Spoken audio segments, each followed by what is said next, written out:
ಎಲ್ಲರಿಗೂ ನನ್ನ ನಮಸ್ಕಾರಗಳು. ಸಾಧನಾ ಸೌರಭ ಸಾಂಸ್ಕೃತಿಕ ಅನುಸಂಧಾನ ರಾಷ್ಟ್ರೀಯ ಸೌರಭ ಸನ್ಮಾನ್ ಪ್ರಶಸ್ತಿ ಪ್ರದಾನ ಸಮಾರಂಭದಲ್ಲಿ ಹಲವಾರು ಗೋಷ್ಠಿಗಳನ್ನು ಏರ್ಪಡಿಸಿದರೆ ಅದರಲ್ಲಿ ಒಂದು ಅಂತರಂಗದ ಪಥ. ಇದರಲ್ಲಿ ನನ್ನ ಮತ್ತು ವಿಶ್ವೇಶ್ವರ ಭಟ್ರ ಗುರು ಶಿಷ್ಯರ ಒಡನಾಟ, ಅವರನ್ನ ನಾನು ನೋಡಿದ ರೀತಿ, ಇದ್ರ ಬಗ್ಗೆ ಮಾತಾಡ್ಲಿಕ್ಕೆ ನನಗೆ ಅವಕಾಶವನ್ನು ಮಾಡಿಕೊಟ್ಟಿದ್ದಾರೆ. ಮೊದಲನೇದಾಗಿ ಈ ಒಂದು ಕಾರ್ಯಕ್ರಮಕ್ಕೆ ನನಗೆ ಬರಲಿಕ್ಕೆ ಆಹ್ವಾನವನ್ನು ಮಾಡಿ ನಾನು ಬರೋವರೆಗೂ ಕೂಡ ಸತತವಾಗಿ ಸಂಪರ್ಕದಲ್ಲಿದ್ದಂತಹ ಮೋಹನ್ ಹೆಗಡೆ ಅವರೇ, ಈ ವೇದಿಕೆಯ ಕೇಂದ್ರ ಬಿಂದು ನನ್ನ ಗುರುಗಳಾದಂತಹ ವಿಶ್ವೇಶ್ವರ ಭಟ್ರೆ, ವೇದಿಕೆಯ ಮುಂಭಾಗದಲ್ಲೂ ಕೂಡ ಬಹಳಷ್ಟು ಪರಿಚಿತ ಮುಖಗಳೇ ಇದ್ದಾವೆ. ನಮ್ಮ ನಂಜನಗೂಡ್ ಮೋಹನ್ ಅವರಿದ್ದಾರೆ, ವೆಂಕಟೇಶ್ ಹೆಗ್ಡೆ ಅವರಿದ್ದಾರೆ, ಹಾಗೂ ಕಿರಣ್ ಉಪಾಧ್ಯಾಯ ಅವರು, ರಾಜು ಅಡ್ಕಳ್ಳಿ ಅವರಿದ್ದಾರೆ, ನಮ್ಮ ನಾಗರಾಜು, ನನ್ನ ಕೊಲೀಗ್ ರಮೇಶ್ ನಾಯ್ಕ್, ಬಹಳ ಜನ ಇದ್ದೀರಿ. ನಿಮ್ಮಲ್ಲಿ ಕೆಲವರದ್ದು ಹೆಸರುಗಳ ಮರ್ತೋಗ್ಬಿಟ್ಟಿದೆ ನನ್ಗೆ ಅಷ್ಟೇನೆ. ಈ ಪಾಲಿಟಿಕ್ಸಿಗೆ ಹೋದ್ಮೇಲೆ ಈ ನನ್ನ ಏನು ಪೂರ್ವಾಶ್ರಮ ಪತ್ರಿಕೋದ್ಯಮದಲ್ಲಿದ್ದಂತ ಬಹಳ ಜನ ಸ್ನೇಹಿತರ ಹೆಸರುಗಳು ಒಂಥರ ನೆನಪಿಂದ ಹಾರಬಿಟ್ಟದಾಗಿದೆ. ಮುಖ ಪರಿಚಯ ಎಲ್ಲರದು ಇದೆ. ಹಾಗಾಗಿ ಎಲ್ಲ ಇಲ್ಲಿ ಸೇರಿರುವಂತಹ ಎಲ್ಲ ಗಣ್ಯಮಾನ್ಯರೇ, ವಿಶ್ವೇಶ್ವರ ಭಟ್ರ ಎಲ್ಲ ಓದುಗ ಅಭಿಮಾನಿಗಳೇ, ಭಟ್ರ ಬಗ್ಗೆ ಏನ್ ಮಾತಾಡುದು ಅಂತ ಹೇಳಿ ನಾನು ಯೋಚನೆ ಮಾಡ್ತಾ ಬಂದಿದ್ದೀನಿ. ಯಾಕಂದ್ರೆ ಸಾಕಷ್ಟು ಸರಿ ಮಾತಾಡಿದ್ದೀನಿ.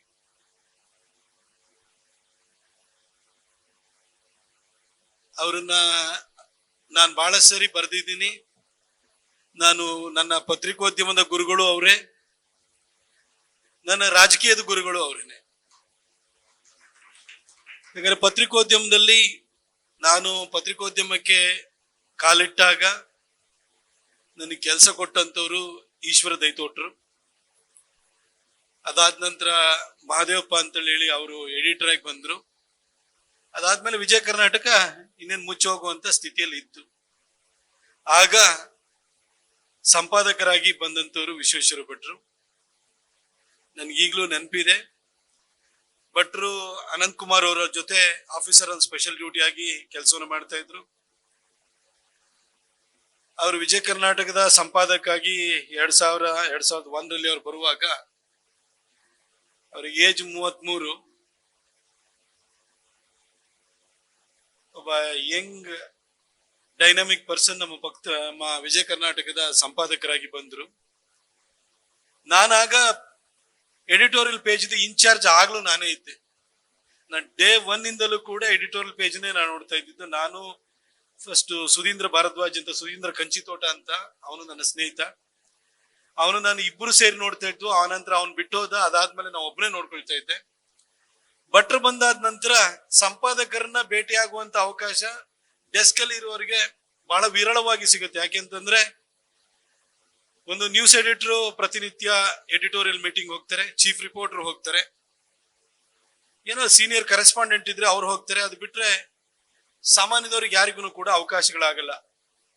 ಆದ್ರೆ ನಾನು ಎಡಿಟೋರಿಯಲ್ ಪೇಜ್ ಅನ್ನ ನೋಡ್ಕೊಳ್ತಾ ಇದ್ದಿದ್ರಿಂದಾಗಿ ಭಟ್ರನ್ನ ಪ್ರತಿನಿತ್ಯನೂ ಕೂಡ ಪೇಜ್ ತೋರಿಸುವ ನೆಪದಲ್ಲಿ ನಾಳೆ ಯಾವ ಆರ್ಟಿಕಲ್ನ ಹಾಕಬೇಕು ಅಂತ ಕೇಳುವ ಕಾರಣಕ್ಕೋಸ್ಕರವಾಗಿ ಭೇಟಿಯಾಗುವ ಸಂದರ್ಭ ದಿನದಲ್ಲಿ 3-4 ಸರಿ ನನಗೆ ಸಿಗ್ತಾ ಇತ್ತು.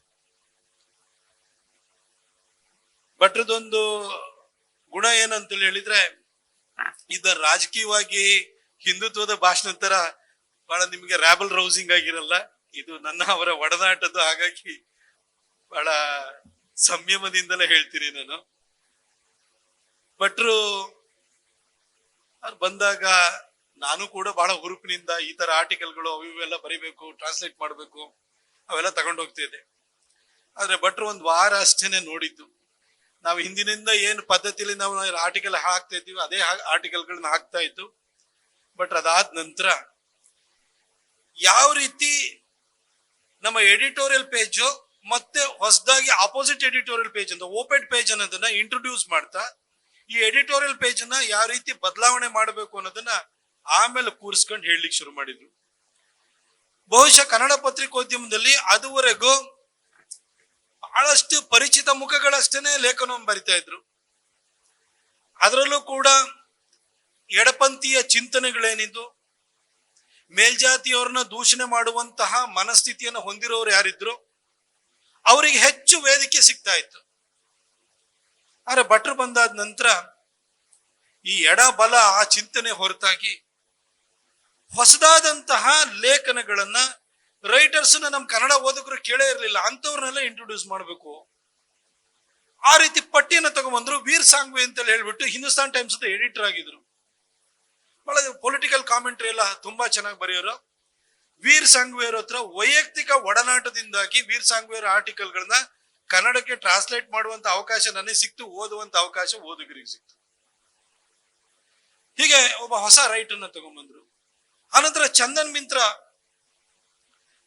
ಮಿತ್ರ ಒಬ್ಬ ಡೆಲ್ಲಿ ಬೇಸ್ಡ್ ಜರ್ನಲಿಸ್ಟ್, ಮೂಲತಃ ಕೋಲ್ಕತಾದವರು. ಅವರನ್ನು ಕೂಡ ಕನ್ನಡಕ್ಕೆ ಇಂಟ್ರೊಡ್ಯೂಸ್ ಮಾಡಿರು. ನಮ್ಗೆ ಏನು ರಾಜಕೀಯ ಚಿಂತನೆಗಳು ಏನ್ ಬರೀತಿದ್ರು ಲೋಕಲ್ ಆಗಿ ಯಾವಾಗ್ಲೂ ಬರೀತಾ ಇರೋರು, ಇಲ್ಲೇ ಕೂತ್ಕೊಂಡು ಡೆಲ್ಲಿನಲ್ಲಿ ಏನ್ ನಡೀತಾ ಇತ್ತು ಅದ್ರ ಬಗ್ಗೆನೂ ಬರೀತಾ ಇರೋರು. ಆದ್ರೆ ಡೆಲ್ಲಿಯಲ್ಲಿ ಇರುವಂತವ್ರೆ ಬರೆದಿರುವಂತಹ ಲೇಖನಗಳನ್ನ ಕನ್ನಡಿಗರಿಗೆ ಕೊಡುವಂತಹ ಪದ್ಧತಿಯನ್ನು ಭಟ್ರು ಆರಂಭ ಮಾಡಿದ್ರು. ಅದಾದ ನಂತರ ಈ ಕನ್ಸ್ಯೂಮರ್ ಅಫೇರ್ಸ್ ಏನಿದೆಯಲ್ಲ, ಈ ಗ್ರಾಹಕರ ವಿಚಾರಗಳ ಬಗ್ಗೆ ಅದ್ರ ಬಗ್ಗೆನೂ ಕೂಡ ಪುಷ್ಪಾ ಗಿರಿಮಾಜಿ ಅಂತ ಹೇಳ್ಬಿಟ್ಟು ಅವರು ಅರ್ಕಲಗೂಡು ಸೂರ್ಯಪ್ರಕಾಶ್ ಅಂತ ಪ್ರಸಾರ ಭಾರತಿ ಚೇರ್ಮನ್ ಆಗಿದ್ರು. ಅವರ ಪತ್ನಿನೂ ಕೂಡ ಆಗಿದ್ರು. ಅವರು ಕನ್ಸ್ಯೂಮರ್ ಅಫೇರ್ಸ್ ಬಗ್ಗೆ ಒಂದು ಆರ್ಟಿಕಲ್ ನ ಅವರು ರೆಗ್ಯುಲರ್ ಆಗಿ ಬರೀತಾ ಇದ್ರು. ಆ ಆರ್ಟಿಕಲ್ ಕೂಡ ಕನ್ನಡಿಗರಿಗೆ ನಾವು ಟ್ರಾನ್ಸ್ಲೇಟ್ ಮಾಡಿ ಕೊಡೋಣ ಅಂತ ಹೇಳಿದ್ರು.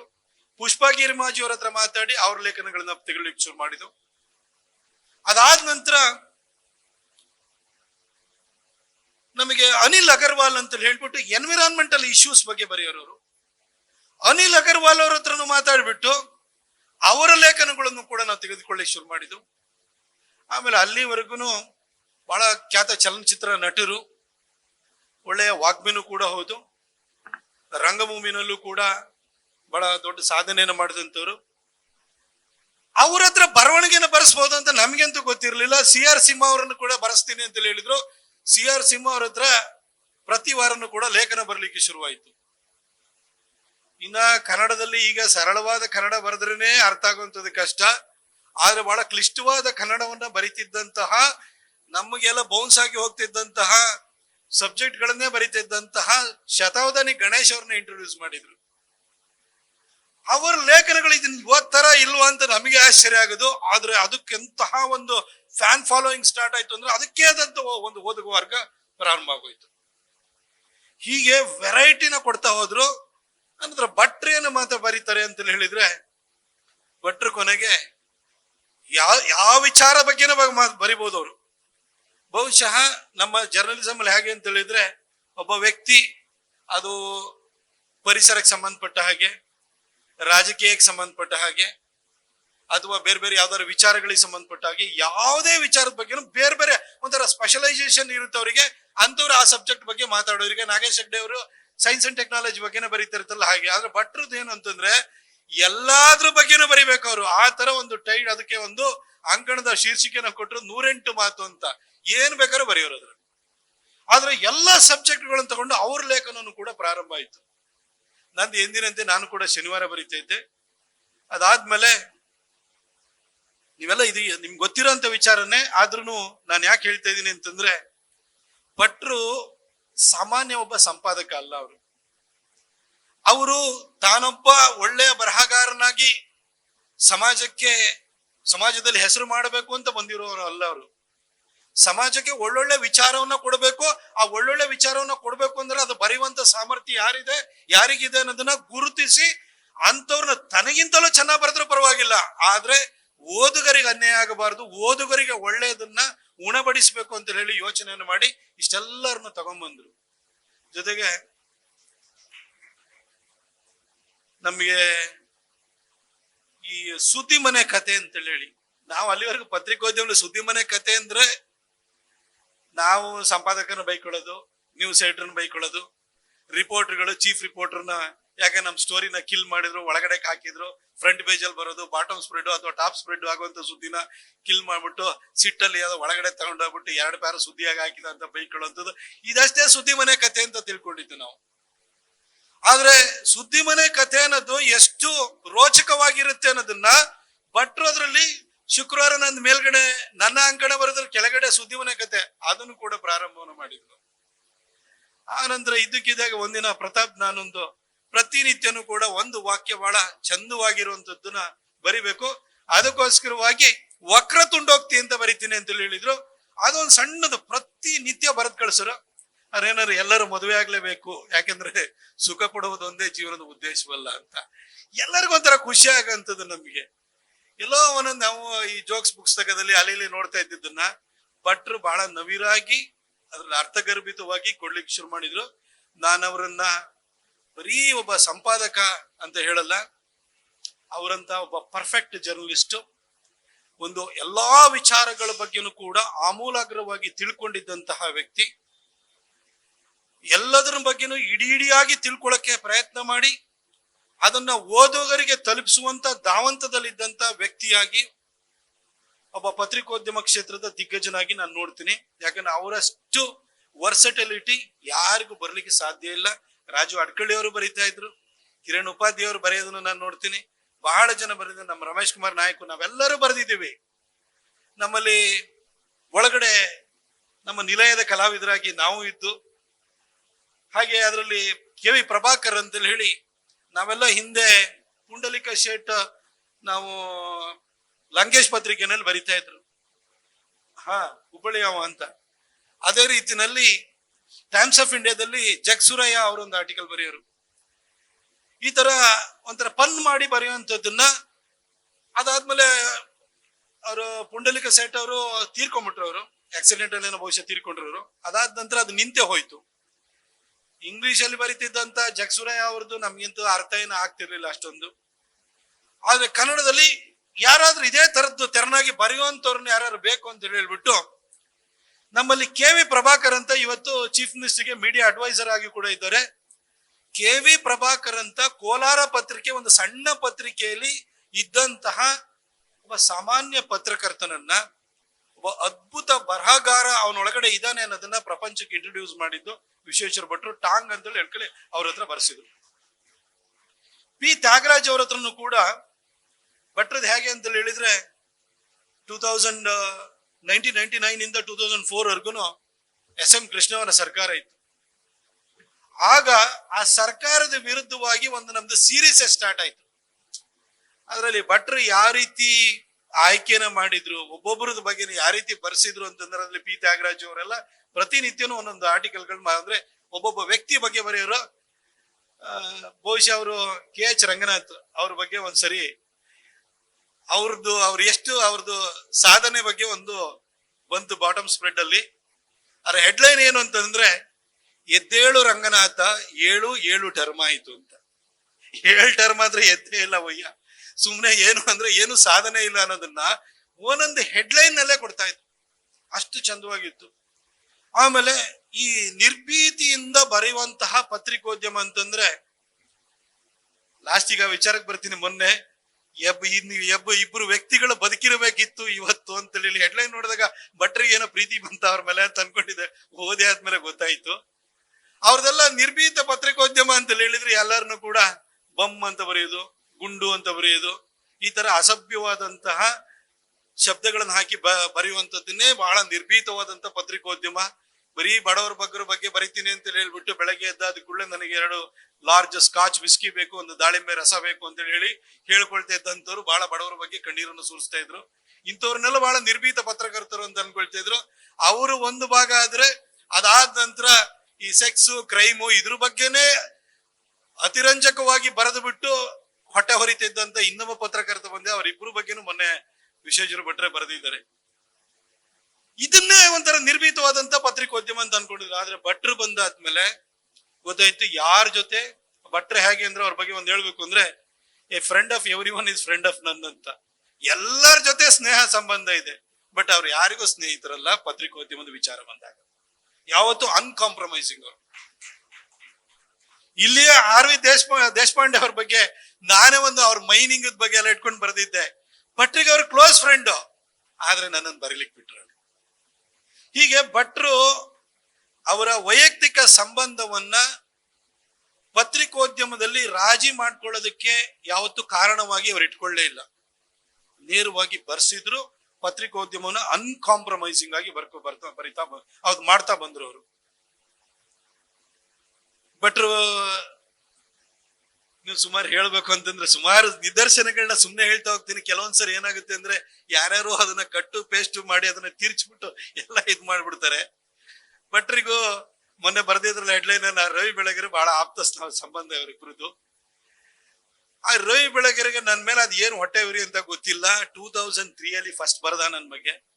ನನ್ನನ್ನು ಅವನ ಪತ್ರಿಕೋದ್ಯಮ, ಅವನ ಪತ್ರಕರ್ತ ಅಂತ ಹೇಳಲ್ಲ, ಈ ಭೂಗತ ಲೋಕದ ಪಾತಕಿ ಅಂತಾರಲ್ಲ ಹಾಗೆ ಪತ್ರಿಕೋದ್ಯಮ ಲೋಕದ ಪಾತಕಿ ಅಂತ ಯಾರ್ಯಾರು ಇದ್ರೆ ಅವ್ನು ರವಿ ಬೆಳಗೆರೆ. ಅದನ್ನ ಗಂಟಾಘೋಷವಾಗಿ ನಾನು ಎಲ್ಲರ ಎದುರುಗಡೆ ಹೇಳಿ ಬಯಸ್ತೀನಿ. ಯಾಕೆಂತ ಹೇಳಿದ್ರೆ ನಾನು ಅದನ್ನ ಯಾಕೆ ಹೇಳ್ತೀನಿ ಅದನ್ನ ಫಸ್ಟ್ ಹೇಳ್ಬಿಟ್ಟು ಆ ನಿದರ್ಶನವನ್ನು ಹೇಳ್ತೀನಿ. ಅವ್ನ ಪತ್ರಿಕೆ ಹಾಯ್ ಬೆಂಗಳೂರು ಏನಾರು ಬಂತು ಅಂತಂದ್ರೆ ಅದನ್ನ ಏನೋ ಟೀ ಸ್ಟಾಲು ಅಲ್ಲಿ ಇಲ್ಲಿ ಗೂಡಂಗಡಿ ಎಲ್ಲಾ ಕಡೆ ನೇತಾಕಿರೋರು. ಒಳಗೆ ಚಿತ್ರಗಳಿವೆ, ಎಚ್ಚರಿಕೆ, ಒಳಗೆ ಫುಲ್ ಡೀಟೈಲ್ಸ್. ಪ್ರತಿ ವಾರ ಯಾವ್ದಾರು ಕನ್ನಡ ಸಿನಿಮಾ ಇಂಡಸ್ಟ್ರಿ ಒಂದು ಹೆಣ್ಮಗಳ ಮಾನ ಹರಾಜ್ ಮಾಡಿ ಅದ್ರಲ್ಲಿ ಅವ್ನ ಹೊಟ್ಟೆ ಹೊರದೆ ಅವ್ನು ಬದುಕಿದ್ದವನು. ಅವ್ನ್ ಬೇರೆ ಬರವಣಿಗೆ ಬಿಟ್ಬಿಡಿ, ಆದ್ರೆ ಪ್ರತಿ ವಾರ ಅವ್ನ ಪೇಪರ್ ಸೇಲ್ ಆಗ್ತಿದ್ದಿದ್ದು ಏನಕ್ಕೆ? ಆಶಾಲತಾ ಹೋಗಿ ಕೇಳಿ, ಶ್ರುತಿ ಅವ್ರನ್ನ ಹೋಗಿ ಕೇಳಿ, ಅಮೂಲ್ಯ ಅವ್ರನ್ನ ಹೋಗಿ ಕೇಳಿ. ಆ ಶೃಂಗೇರಿನಲ್ಲಿ ಫಿಲ್ಮ್ ಆಕ್ಟ್ರೆಸ್ ಒಬ್ಳಿದ್ಲು, ಆಕೆ ಅವಳ ಹೆಸರು ಮರೆತುಬಿಟ್ಟೆ ನಾನು. ಪ್ರತಿ ವಾರನೂ ಕೂಡ ಒಂದೊಂದು ಹೆಣ್ಣು ಮಕ್ಕಳ ಬಗ್ಗೆ ರೋಚಕವಾಗಿ ಬರೆದು, ಏನೋ ನಾನು ಅಸಹ್ಯವಾಗಿ ಬರೆದು ಅವರು ತಲೆ ಎತ್ತಿ ತಿರುಗಬಾರದು ಸಮಾಜದಲ್ಲಿ, ಆ ರೀತಿ ಮಾಡ್ತಿದ್ದಂತಹ ವ್ಯಕ್ತಿ ಅವನು ರವಿ ಬೆಳಗೆರೆ ಆಗಿದ್ದ. ಈ ವ್ಯಕ್ತಿ ನನ್ನ ಮೇಲೆ ಅದು ಏನಕ್ಕೆ ಅಂತ ಗೊತ್ತಿಲ್ಲ, ನಾನು ಯಂಗ್ಸ್ಟರ್ ಆಗಿ ಬಂದು ನಾನೇನೋ ಸ್ವಲ್ಪ ಬರಿತಾ ಇದ್ದೆ. ಅದಕ್ಕೂ ಪತ್ರಿಕೋದ್ಯಮದಲ್ಲಿ ಯಾವಾಗ್ಲೂ ಕೂಡ ನಮ್ ಕಡೆ ಎಡಕ್ಕೆ ಎಳ್ಕೊಂಡು ಹೋಗೋದು ನಮ್ಮ ಪತ್ರಿಕೋದ್ಯಮ. ನಾನು ಹುಟ್ಟತಲೇ ನಮ್ಮಪ್ಪ ಹಾಸನ್ ಜಿಲ್ಲೆನಲ್ಲಿ ಜನಸಂಘದಿಂದ ಆಯ್ಕೆಯಾಗಿ, ಅಂದ್ರೆ ಆಗ ಜನಸಂಘದ ದೀಪದ ಗುರುತು ಪಂಚಾಯತಿ ಚುನಾವಣೆಯಲ್ಲೂ ಇತ್ತು.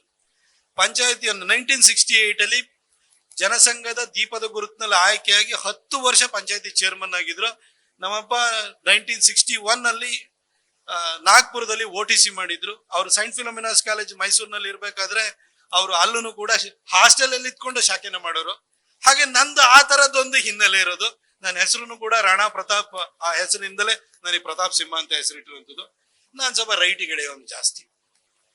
ಹಾಗೆ ನಾನು ಒಂಥರ ಈ ಬಲಪಂಥೀಯ ವಿಚಾರಗಳು ಏನಿತ್ತು, ಮುಸಲ್ಮಾನ ಬಾಂಧವರು ಅಂತ ಬರೆಯೋರು. ನಮಗವ್ರಿಗೆ ಏನ್ರಿ ಸಂಬಂಧ? ಆದ್ರೆ ಪತ್ರಿಕೋದ್ಯಮದಲ್ಲಿ ಮುಸಲ್ಮಾನ ಬಾಂಧವರು ಅಂತ ಬರೆಯೋರು, ಕ್ರೈಸ್ತ ಬಾಂಧವರು ಅಂದ್ರೆ ನಾನು ಮುಸ್ಲಿಮರು ಅಂತ ಬರದೆ, ಕ್ರೈಸ್ತರು ಅಂತ ಈ ತರದ ಪತ್ರಿಕೋದ್ಯಮ ಪ್ರಾರಂಭ ಮಾಡಿದೆ. ಈ ಮನುಷ್ಯ ನನಗೆ ಸುಮ್ಮನೆ ಬಂದ ಕುಟಿಗಿದ. ಆಮೇಲೆ ನಾನೇನ್ ಮಾಡಿದೆ, ನಾನು ಸುಮ್ಮನಾದೆ. ಯಾಕಂದ್ರೆ ಆತಂದೇ ಪತ್ರಿಕೆ ಏನ್ ಬೇಕಾದ್ರೂ ಬರ್ಕೊಳ್ಬಹುದು. ಈ ಕಡೆ ಇಲ್ಲಿ ಪತ್ರಿಕೆಯಲ್ಲಿ ಬರೀಲಿಕ್ಕೆ ಭಟ್ರು ನನಗೆ ಬಿಡ್ಬೇಕಲ್ಲ. ಹಾಗೆ ನಾನು ವೈಯಕ್ತಿಕ ದಾಳಿ ಯಾರ ಬಗ್ಗೆನೂ ಮಾಡಕ್ಕಾಗಲ್ಲ. ಹೀಗೆ ಒಂದ್ಸರಿ ಏನ್ ಮಾಡಿದೆ, ಸಾಕೇತ್ ರಾಜನ್ ಅಂತ ನೀವೆಲ್ಲ ಕೇಳಿರ್ಬೋದು, ಅವನೊಬ್ಬ ನಕ್ಸಲೈಟ್ ಸಿಂಪಥೈಸರ್, ಅವ್ನು ಜೇನುನಲ್ಲಿ ಓದ್ತುನು. ಅವನ್ನ ಎನ್ಕೌಂಟರ್ ಮಾಡ್ತಾರೆ.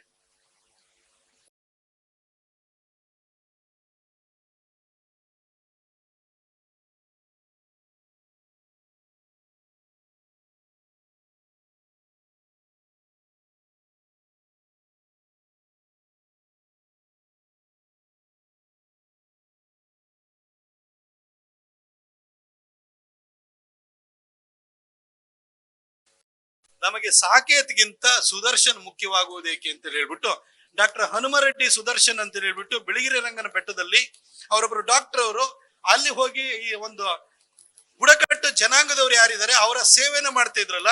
ಇವನು ಜೇನಿನಲ್ಲಿ ಡಿಗ್ರಿ ತಗೊಂಡ್ರು ಕೂಡ ಕಣ್ಣವ್ರ ಮಕ್ಕಳಿಗಿನ್ನ ಕಾಡದಾರಿ ತೋರಿಸ್ದ. ಅವರು ಮೆಡಿಕಲ್ ಡಿಗ್ರಿಯನ್ನು ತಗೊಂಡ್ ಬಂದು ಆ ಕಾಡಿನಲ್ಲಿರುವಂತ ಜನಕ್ಕೆ ಅವರ ಬದುಕಿನಲ್ಲಿ ಬದಲಾವಣೆಯನ್ನು ತಗೊಂಡ್ಬಂದ್ರು. ಅವರನ್ನ ಊರ್ ಕಡೆಗೆ ಅವ್ರನ್ನ ಮುಖ ಮಾಡಿದ್ರು ಅಂತ ಹೇಳ್ಬಿಟ್ಟು ಅವ್ರ ಬಗ್ಗೆ ಒಂದು ಆರ್ಟಿಕಲ್ ಬರದೆ. ಆನಂತರ ಅವನಿಗೆ ಇನ್ನೂ ರವಿ ಬೆಳಗ್ಗೆ ವಿಪರೀತ ಸಿಟ್ಟು ಬಂದ್ಬಿಟ್ಟು ಅವನ್ ಬರೆದಿದ್ದನ್ನ ಯಾರು ಕ್ವಶನ್ ಮಾಡುವಾಗೆ ಇಲ್ಲ. ನಾನು ವಿಜಯ ಕರ್ನಾಟಕದಲ್ಲಿ ಅವನಿಗೆ ವಾಪಸ್ ಈ ತರ ಇನ್ನೊಂದು ಥಾಟ್ ಪ್ರೊಸೆಸ್ ಕೊಟ್ಟಾದ ಕೂಡಲೇ ನನ್ನ ಮೇಲೆ ಸಿಟ್ಟಿಗೆ ಎದ್ದು ಬರ್ದ ಪ್ರತಿ ವಾರ ಬರೆಯೋದು ನನ್ನ ಬಗ್ಗೆ. ನನಗೆ ಕೆಟ್ಟ ಯಾವ್ದಂಗೆ ತೆಲುಗು ಬೇರೆ ಬರ್ತಾ ಇತ್ತು. ಆ ತೆಲುಗು ಏನೇನೋ ಶಬ್ದಗಳು ನನಗೆ ಅಡ್ಡ ಹೆಸರೆಲ್ಲ ಇಟ್ಟುಬಿಟ್ಟು ಬರ್ಲಿಕ್ಕೆ ಶುರು ಮಾಡಿ ಎಲ್ಲ ಆಯ್ತು. 2010 ಬಹುಶಃ ಸಾರಿ 2008 ಯಡಿಯೂರಪ್ಪ ಸಾಹೇಬ್ರ ಸರ್ಕಾರ ಬಂತು ರಾಜ್ಯದಲ್ಲಿ. ಅಲ್ಲಿವರೆಗೂ ರವಿ ಬೆಳಗೆರೆ ನನಗೆ ಸತತವಾಗಿ ಬರಿತಾನೇ ಇದ್ದ. ಅದಾದ್ಮೇಲೆ 2000 ಮತಾಂತರದ ಬಗ್ಗೆ ಬರೆದಿದ್ವ ನಾವು 2006ರಲ್ಲಿ ಮತಾಂತರದ ಬಗ್ಗೆ ಮತಾಂತರ ತಪ್ಪು ಅನ್ನೋದನ್ನ ಸಾಬೀತು ಮಾಡಬೇಕು ಅನ್ನೋ ದೃಷ್ಟಿನಲ್ಲಿ ನಾವೊಂದು ವಿಜಯ ಕರ್ನಾಟಕದಲ್ಲಿ ಭಟ್ರು ಒಂದು ಡಿಬೇಟ್ ಅನ್ನ ಸ್ಟಾರ್ಟ್ ಮಾಡಿರು. ಆ ಡಿಬೇಟ್ ಅನ್ನ ಯಾರು ಅಂತ ಸ್ಟಾರ್ಟ್ ಮಾಡಿದವ್ರು ಯಾರು ಅಂತ ಹೇಳಿದ್ರೆ SL ಭೈರಪ್ಪನವರು. ತುಂಬಾ ಅದ್ಭುತವಾಗಿ ಇಡೀ ಫ್ರಂಟ್ ಪೇಜ್ ಅಷ್ಟನ್ನೇ ಹಾಕಿದ್ರು. ಅದಾದ ನಂತರ ಆ ಡಿಬೇಟ್ ಅನ್ನ ಸ್ಟಾರ್ಟ್ ಮಾಡಿದ್ರು. ಅದಾಗಿ ಅದು ಗುರುವಾರ ಬಂತು. ಭಾನುವಾರ ರವಿ ಬೆಳಗೆರೆ ಕಡೆ ಅವ್ರ ಕೈಯಿಂದಲೂ ಕೂಡ ವಿಜಯ ಕರ್ನಾಟಕದಲ್ಲಿ ಲೇಖನ ಭಟ್ರು ಬರೆಸ್ತಾ ಇದ್ರು.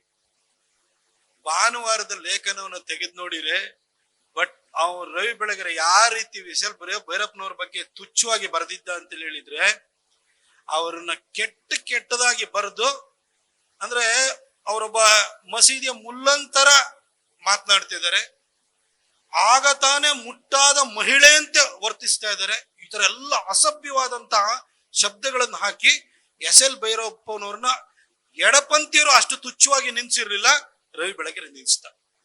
ಅವನಿಗೊಂದು ಏನಿತ್ತು ಅಂತ ಹೇಳಿದ್ರೆ, ಎಲ್ಲರನ್ನೂ ಹೊಡೆದು ಬಿಡ್ತೀನಿ ನಾನೇ ಅಲ್ಟಿಮೇಟ್ ಅನ್ನೋದನ್ನು ಸಾಬೀತು ಮಾಡಬೇಕು ಅನ್ನೋದಿತ್ತು. ಆದ್ರೆ ಭಟ್ರು ಒಂದು ಒಳ್ಳೆ ಉದ್ದೇಶದಿಂದ ಇದು ಎಲ್ಲಾ ವಿಚಾರನ ನಾನು ಯಾಕೆ ಹೇಳ್ತಾ ಇದ್ದೀನಿ ಅಂತಂದ್ರೆ, ಒಂದು ಪತ್ರಿಕೋದ್ಯಮ ಭಟ್ರು ಇವತ್ತು ಇಷ್ಟು ದೊಡ್ಡ ಹೆಸರನ್ನ ಮಾಡಿದ್ದಾರೆ ಅಂತ ಹೇಳಿದ್ರೆ ಒಂದೊಂದು ಸಂಸ್ಥೆನೇ ಯಾಕೆ ಕಟ್ಟಿದ್ರು, ಒಂದು ಥಾಟ್ ಪ್ರೋಸೆಸ್ ಅನ್ನು ಯಾವ ರೀತಿ ಚೇಂಜ್ ಮಾಡಿದ್ರು. ಇವತ್ತು ಬಿಜೆಪಿ ಅನ್ನೋದು ಅಧಿಕಾರಕ್ಕೆ ಬಂದಿದ್ರೆ ಈ ಬಿಜೆಪಿ ಅವ್ರ ಭಾಷಣ ಕೇಳ್ಕೊಂಡ್ಬಿಟ್ಟು ಅಧಿಕಾರಕ್ಕೆ ಬಂದಿರೋದಲ್ಲ, ಅದರಲ್ಲಿ ವಿಶ್ವೇಶ್ವರ ಭಟ್ರು ದೊಡ್ಡ ಕೊಡುಗೆ ಇದೆ. ಯಾಕೆಂದ್ರೆ ವಿಜಯ ಕರ್ನಾಟಕದಲ್ಲಿ ಮನೆನೂ ತಲುಪಿ ಮನಸ್ಸುಗಳನ್ನು ಬದಲಾಯಿಸಿದವರು ಲೇಖನಗಳ ಮುಖಾಂತರವಾಗಿ ಅದು ವಿಶ್ವೇಶ್ವರ ಭಟ್ರು. ಅಲ್ಲಿವರೆಗೂ ಬಿಜೆಪಿ ಎಷ್ಟಿತ್ತು?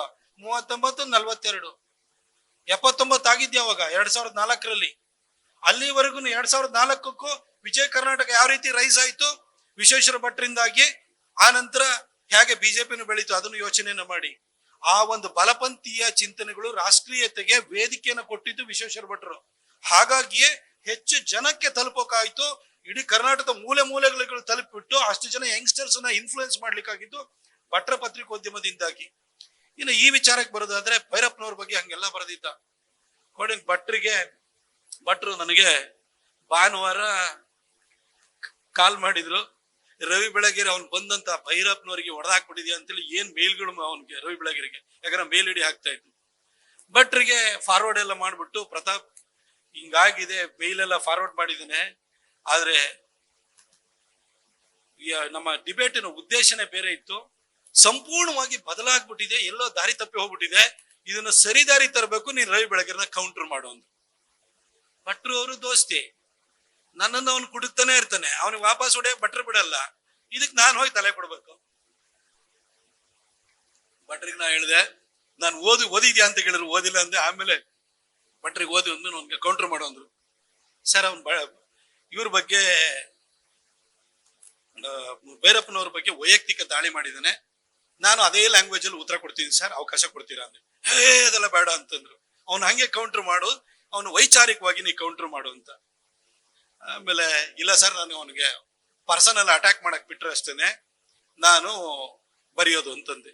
ಆಯ್ತು ಬರ್ಕೊಂಬ ಫಸ್ಟ್ ಅಂತಂದ್ರು. ನಾನು ಸೀದಾ ವಿಜಯ ಕರ್ನಾಟಕ ಸಂಜೆ ಆಫೀಸಿಗೆ ಬಂದವನು ಎಂದಿನಂತೆ ನನ್ನ ಕ್ಯಾಬಿನಲ್ಲಿ ಹೋಗಿ ಕುತ್ಕೊಂಡು ಯಾರು ಬರ್ಬೇಡಿ ಅಂತ ಹೇಳಿ ಕುತ್ಕೊಂಡು Koenraad Elst to the negationism in India, ಆ ನಂತರ rise and fall of Roman empire ಎಲ್ಲ ಬುಕ್ಗಳನ್ನ ತಗೊಂಡು ರವಿ ಬೆಳಗೆರೆನ ಪಾಯಿಂಟ್ ಬೈ ಪಾಯಿಂಟ್ ಯಾವ ರೀತಿ ಕ್ರಿಶ್ಚಿಯಾನಿಟಿ ಅನ್ನೋದು ಗ್ರೇಕ್ ರೋಮನ್ ಸಿವಿಲೈಸೇಷನ್ ನ, ಗ್ರೀಕ್ ಸಿವಿಲೈಸೇಷನ್ ನ, ಎಂಟೈರ್ ಆಫ್ರಿಕಾದಲ್ಲಿದ್ದಂತ ಅವರ ಒಂದು ಅವರ ಸಂಸ್ಕೃತಿಯನ್ನ ನಾಶನ ಹೇಗ್ ಮಾಡ್ತು ಅನ್ನೋದನ್ನ ಇಟ್ಕೊಂಡು ಎಲ್ಲ ಬರೆದು ಬಿಟ್ಟು, ಭೈರಪ್ಪನವ್ರ ಬಗ್ಗೆ ಅವನು ಒಂದು ಸೆಂಟೆನ್ಸ್ ಬರೆದಿದ್ದ, ಹಿಂದೂಗಳ ಜನಸಂಖ್ಯೆ ವಾಕರಿಕೆ ಹುಟ್ಟಿಸುವಷ್ಟಿದೆ ಅಂತ ರವಿ ಬೆಳಗೆರೆ ಬರೆದಿದ್ದ. ಆಗ ನಾನು ಒಂದು ಸೆಂಟೆನ್ಸ್ ಸೇರಿಸ್ತೆ, ಹಿಂದೂಗಳ ಜನಸಂಖ್ಯೆ ವಾಕರಿಕೆ ಹುಟ್ಟಿಸುವಂತಿದೆ ಎಂದು ಬರೆದಿದ್ದೀರಲ್ಲ ರವಿ ಬೆಳಗೆಯವರೇ, ಈ ವಾಕರಿಕೆ ಹುಟ್ಟಿಸುವಂತಹ ಜನಸಂಖ್ಯೆಗೆ ನಿಮ್ಮ ಕೊಡುಗೆ ಇದೆ. ನೀವು 3 ಮಕ್ಕಳನ್ನ ಕೊಡುಗೆಯಾಗಿ ಕೊಟ್ಟು 4ನೇದಕ್ಕೆ ಸಿದ್ಧವಾಗುವಾಗ ಇದು ನೆನಪಾಗ್ಲಿಲ್ವೇ ಅಂತ ಬರದೆ. ಬಹುಶಃ ಎಲ್ಲ ಓದಿಗರಿದ್ರೆ ಅದನ್ನ ನಾನು ಬಿಡಿಸಿ ಹೇಳಕ್ ಹೋಗಲ್ಲ. 4ನೇದು ಅದು ತಯಾರಿ ಆಗ್ತಾ ಇತ್ತು, ಹಾಗಾಗಿ ಅದನ್ನ ಇಟ್ಕೊಂಡು ಬರದೆ. ಭಟ್ರು ಅದೊಂದು ಸೆಂಟೆನ್ಸ್ ಮಾತ್ರ ಕಟ್ ಮಾಡಾಕ್ಬಿಟ್ರು. ಯಾಕಂದ್ರೆ ಭಟ್ರಿಗೆ ಅದ್ರ ಬಗ್ಗೆ ಚೆನ್ನಾಗಿ ಗೊತ್ತಿತ್ತು. ಅದ್ ಬಂದಿದ್ರೆ ಅವರಿಬ್ರು ಸಂಬಂಧ ಸಂಪೂರ್ಣ ಮುರಿದೋಗ್ಬಿಡ್ತಾ ಇತ್ತು. ಭಟ್ರು ಅದೊಂದು ಬಿಟ್ಟು ಎಲ್ಲ ಹಾಕಿದ್ರು. ಮರುದಿನ ಅವನಿಗೆ ರವಿ ಬೆಳಗೆರೆ ಏನು ದಾರಿ ತಪ್ಪಿಸಿದ ನಮ್ ಡಿಬೇಟ್ ಅನ್ನ ಅದನ್ನ ಸರಿದಾರಿಗೆ ತಗೊಂಬಂದೆ. ಯಾಕಂದ್ರೆ ಭೈರಪ್ಪನವ್ರನ್ನ ಕಂಡ್ರೆ ನನಗೆ ಅಷ್ಟೇ ಇಷ್ಟ. ನನ್ನ ಮಗಳಿಗೆ ಅಕ್ಷರಾಭ್ಯಾಸನ ಮಾಡ್ರು. ನಾವೆಲ್ಲ ಶೃಂಗೇರಿನಲ್ಲಿ ಪೂಜೆ ಮಾಡ್ಬಿಟ್ಟು ಅಲ್ಲಿಂದಲೇ ಅಕ್ಷರಾಭ್ಯಾಸ ಮಾಡಿಸೋದು. ಆದ್ರೆ ನನ್ನ ಮಗಳಿಗೆ ಅಕ್ಷರಾಭ್ಯಾಸವನ್ನ SL ಭೈರಪ್ಪನವ್ರ ಹತ್ರನೇ ಮಾಡಿಸಿರುವಂತದ್ದು. ಅಷ್ಟು ಅಭಿಮಾನ ನಮಗೆ. ಅವ್ರ ಬಗ್ಗೆ ಬರ್ದಿದ್ನಲ್ಲ, ಅದಕ್ಕೋಸ್ಕರ ವಾಪಸ್ ಹೊಡಿಬೇಕು ಅಂತ ಹೊಡೆದೆ. ಅದಾದ ನಂತರ 27 ವಾರ ಸತತವಾಗಿ ಅವನ ಟ್ಯಾಬ್ಲಾಯ್ಡ್ ಅಲ್ಲಿ ನನ್ನ ಬಗ್ಗೆ ಬೈದ. ಇಲ್ಲಿ ನೋಡ್ರೆ ಭಟ್ರು ಹೇಳಿ ನನಗೆ ಬರ್ಸಿದ್ದು, ನಾವು ಕೌಂಟರ್ ಮಾಡಿದೆ, ಡಿಬೇಟಿನ ಸರಿದಾರಿ ತಂದೆ. ಆದ್ರೆ ರವಿ ಬೆಳಗೆರೆ ಮಾತ್ರ ಸತತವಾಗಿ ನನ್ನ ಬಗ್ಗೆ ಬರೆಯ. ಅದನ್ನ ಹಾಗೆ ಕಾದೆ ಕೊನೆಗೆ 2008ರಲ್ಲಿ ಯಡಿಯೂರಪ್ಪ ಸಾಹೇಬ್ರದ್ದು ಸರ್ಕಾರ ಬಂತು. ರೇಣುಕಾಚಾರ್ಯ ಅಬಕಾರಿ ಖಾತೆ ಸಚಿವ. ಆ ಇನ್ಸ್ಟಿಟ್ಯೂಟ್ ಆಫ್ ವರ್ಲ್ಡ್ ಕಲ್ಚರ್ ಅಲ್ಲಿ ಕೃಷ್ಣರಾವ್ ಪಾರ್ಕ್ ಹತ್ರ ಇರುವಂತ ಅಲ್ಲಿ ಯಾವಾಗ್ಲೂ ಪುಸ್ತಕ ಬಿಡುಗಡೆ ಆಗ್ತವೆ. ಒಂದ್ ಪುಸ್ತಕ ಬಿಡುಗಡೆ ಬಂದು ರವಿ ಬೆಳಗೆರೆ ಇವನಿಗೆ ಅಬಕಾರಿ ಖಾತೆ ಎಲ್ಲ ವ್ಯಭಿಚಾರ ಖಾತೆ ಕೊಡಬೇಕಿತ್ತು ಅಂತ ಬರೆದ್ಬಿಟ್ಟ. ಅದು ಹೇಳಿಕೆ ಕೊಟ್ಟ. ಅದು ಮರುದಿನ ಪತ್ರಿಕೆಲ್ಲ ಪ್ರಕಟ ಆಯ್ತು. ಅದಾಗ ಒಂದು 3-4 ದಿನಕ್ಕೆ ನ್ಯೂ ಇಯರ್ ಭಟ್ರು ಆರೋವಿಲೋಕ್ಕೆ ಅಲ್ಲಿ ಹೋಗ್ತಾ ಇದ್ರು. ಅವರು 29ನೇ ತಾರೀಕಿಗೆ ಅಲ್ಲಿ ಆಶ್ರಮ ಏನಿದೆಯಲ್ಲ ಪುದುಚೇರಿನಲ್ಲಿ, ಅಲ್ಲಿ ಪಾಂಡಿಚೇರಿ ಆಶ್ರಮಕ್ಕೆ ಅಂತ ಅಲ್ಲಿ ಹೋದ್ರು. ಅಲ್ಲಿ ಹೋಗಿರುವಂತ ಸಂದರ್ಭದಲ್ಲಿ ನಾನು ಕಾಯ್ತಾ ಇದ್ದೆ.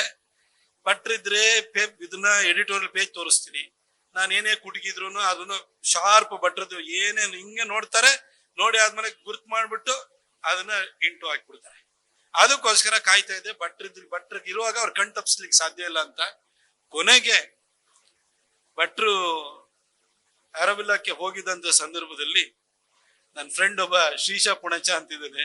ಅವನಿಗೇನ್ ಮಾಡಿದೆ, ನಾನೇ ಒಂದು ಲೆಟರ್ಸ್ ಟು ದ ಎಡಿಟರ್ ಬರೆದು ಬಿಟ್ಟು ಅವನಿಗೆ ವ್ಯಭಿಚಾರ ಖಾತೆ ಕೊಡ್ಬೇಕಿತ್ತು ಅಂತಲ್ಲ, ಅದಕ್ಕೆ ರವಿ ಬೆಳಗೆರೆ ಹೇಳಿದೆ ನಿಮ್ಮದು ಅಕ್ಷರ ಆಧಾರವಲ್ಲವೇ ಅಂತ ಹೇಳ್ಬಿಟ್ಟು ಇಷ್ಟುದ್ದ ಬರದೆ. ಒಂದೇ ಒಂದು ಎಡಿಟೋರಿಯಲ್ ಇದು ಲೆಟರ್ಸ್ ಟು ದ ಎಡಿಟರ್ ಏನಿದೆಯಲ್ಲ, ಓದುಗರ ಒಲೆ ಇದೆಯಲ್ಲ, ಅದು ಒಂದೇ ಒಂದನ್ನ ಹಾಕಿದೆ. ಫಸ್ಟ್ 10 ಗಂಟೆಗೆ ಪೇಜ್ನೆಲ್ಲ ಕಂಪ್ಲೀಟ್ ಮಾಡಿ ವಸಂತ ನಾಡಿಗೇರ್ ಅವರಿಗೆ ತೋರಿಸಿ ಎಲ್ಲ ಕ್ಲಿಯರ್ ಆಗಿ ಭಟ್ರಿಗೆ ಒಂದು ಪೇಜ್ ಕಳಿಸ್ಬಿಟ್ಟು, ಅದಾದ್ಮೇಲೆ ಅದನ್ನ ಪ್ರಿಂಟಿಗೆ ಕಳಿಸ್ಲಿಲ್ಲ ನಾನು, ಶ್ರೀಸಿನ್ಗೆ ನಾನೇ ಕಳಿಸ್ಬಿಟ್ಟು ಅಲ್ಲಿಂದ ಅವನ ಹತ್ರ ಮೇಲ್ ಹಾಕ್ಸ್ಕೊಂಡು ವಾಪಸ್ ಅದನ್ನ ತೆಗೆದು ಡೌನ್ಲೋಡ್ ಮಾಡ್ಬಿಟ್ಟು ಈ ಲೆಟರ್ ಹಾಕ್ಬಿಟ್ಟು ಪ್ರಿಂಟಿಂಗ್ ಲಾಸ್ಟ್ ಮೂಮೆಂಟ್ ವರ್ಗು ಕಾದ್ಬಿಟ್ಟು 12 ಗಂಟೆಗೆ ನಂತರ ಪ್ರಿಂಟಿಂಗ್ ತಗೊಳಲ್ಲ ಫಸ್ಟ್ ಎಡಿಷನ್ದು. ಆ ನಂತರ ಪ್ರಿಂಟಿಂಗ್ ಕಳಿಸ್ದೆ. ಇನ್ನೆಂಗು ಪ್ರಿಂಟಿಂಗ್ ಹೋಯ್ತು ಅಂತ ಹೇಳ್ಬಿಟ್ಟು, ಯಾಕಂದ್ರೆ ಎಲ್ಲರೂ ನಮ್ಗೆಲ್ಲ ದೋಸ್ತಿಗಳ ಇದ್ದಿದ್ದೆಲ್ಲ ಪ್ರಿಂಟಿಂಗ್ ಕಳಿಸ್ದೆ. ಒಂದೇ ಬೆಳಗ್ಗೆ ಭಟ್ರದ ಕಾಲು ನನಗೆ ನನ್ನ ವಿಶ್ವಾಸವನ್ನ ಮುರಿದಾಕ್ಬಿಟ್ಟೆ ನೀನು ಅದು ಇದು ಅಂತನು. ನಾನು ಅದಕ್ಕೆ ಸರ್ ನನಗ್ ಬೇಕಾದ್ರೆ ಕೆಲಸದಿಂದ ಕಿತ್ತಾಕಿ, ಆದ್ರೆ ನಾನು 27 ವಾರ ಅವನ್ನ ಹೊಡೆತನ ತಡ್ಕೊಂಡಿದೀನಿ. ನನ್ನ ಬಗ್ಗೆ ಇಷ್ಟೆಲ್ಲಾ ಕೆಟ್ಟದಾಗ ಬರ್ದಿದ್ದಾನೆ, ಅದಕ್ಕೋಸ್ಕರ ಕಾದ್ ನೋಡಿ ಹೊಡೆದಿದ್ದೀನಿ ಸರ್ ಅಂತಂದೆ. ಅವನು ಪ್ರತಿ ವಾರನೂ ಕೂಡ ಒಬ್ಬೊಬ್ಬ ವ್ಯಕ್ತಿಗಳ ಬಗ್ಗೆ, ಹೆಣ್ಮಕ್ಳ ಬಗ್ಗೆ ಅವಹೇಳನ ಮಾಡಲು. ನಾನು ಯಾಕೆ ಅವನ ಪತ್ರಿಕೋದ್ಯಮ ಲೋಕದ ಪಾತಕಿ ಅಂತ ಹೇಳಿದೆ ಅಂತಂದ್ರೆ, ಅನುಭವಿಸಿದರಿಗೆ ಗೊತ್ತಿರುತ್ತೆ ಅದ್ರ ನೋವೇನು ಅಂತ ಹೇಳಿ. ಯಾರಾದ್ರೂ ನಮ್ಮ ಪ್ರೀತಿ ಪಾತ್ರರು, ನಮಗೆ ನಮ್ಮ ಸಂಬಂಧಿಕರು, ನಮ್ಮ ಹಿತೈಷಿಗಳು ಈ ರೀತಿ ಸಾರ್ವಜನಿಕವಾಗಿ ಅವನ ಪತ್ರಿಕೆ ಮುಖಾಂತರವಾಗಿ ಚಾರಿತ್ರ್ಯ ವಧೆಗೊಳಗಾದಾಗ ಅದ್ರ ನೋವು ನಮಗೆ ಫೀಲ್ ಆಗುತ್ತೆ. ಅವನು ಎಷ್ಟು ಜನಕ್ಕೆ ನೋವು ಕೊಟ್ಟಿದ್ದಾನೆ ಅಂತ ಯೋಚನೆಯನ್ನ ಮಾಡಿ.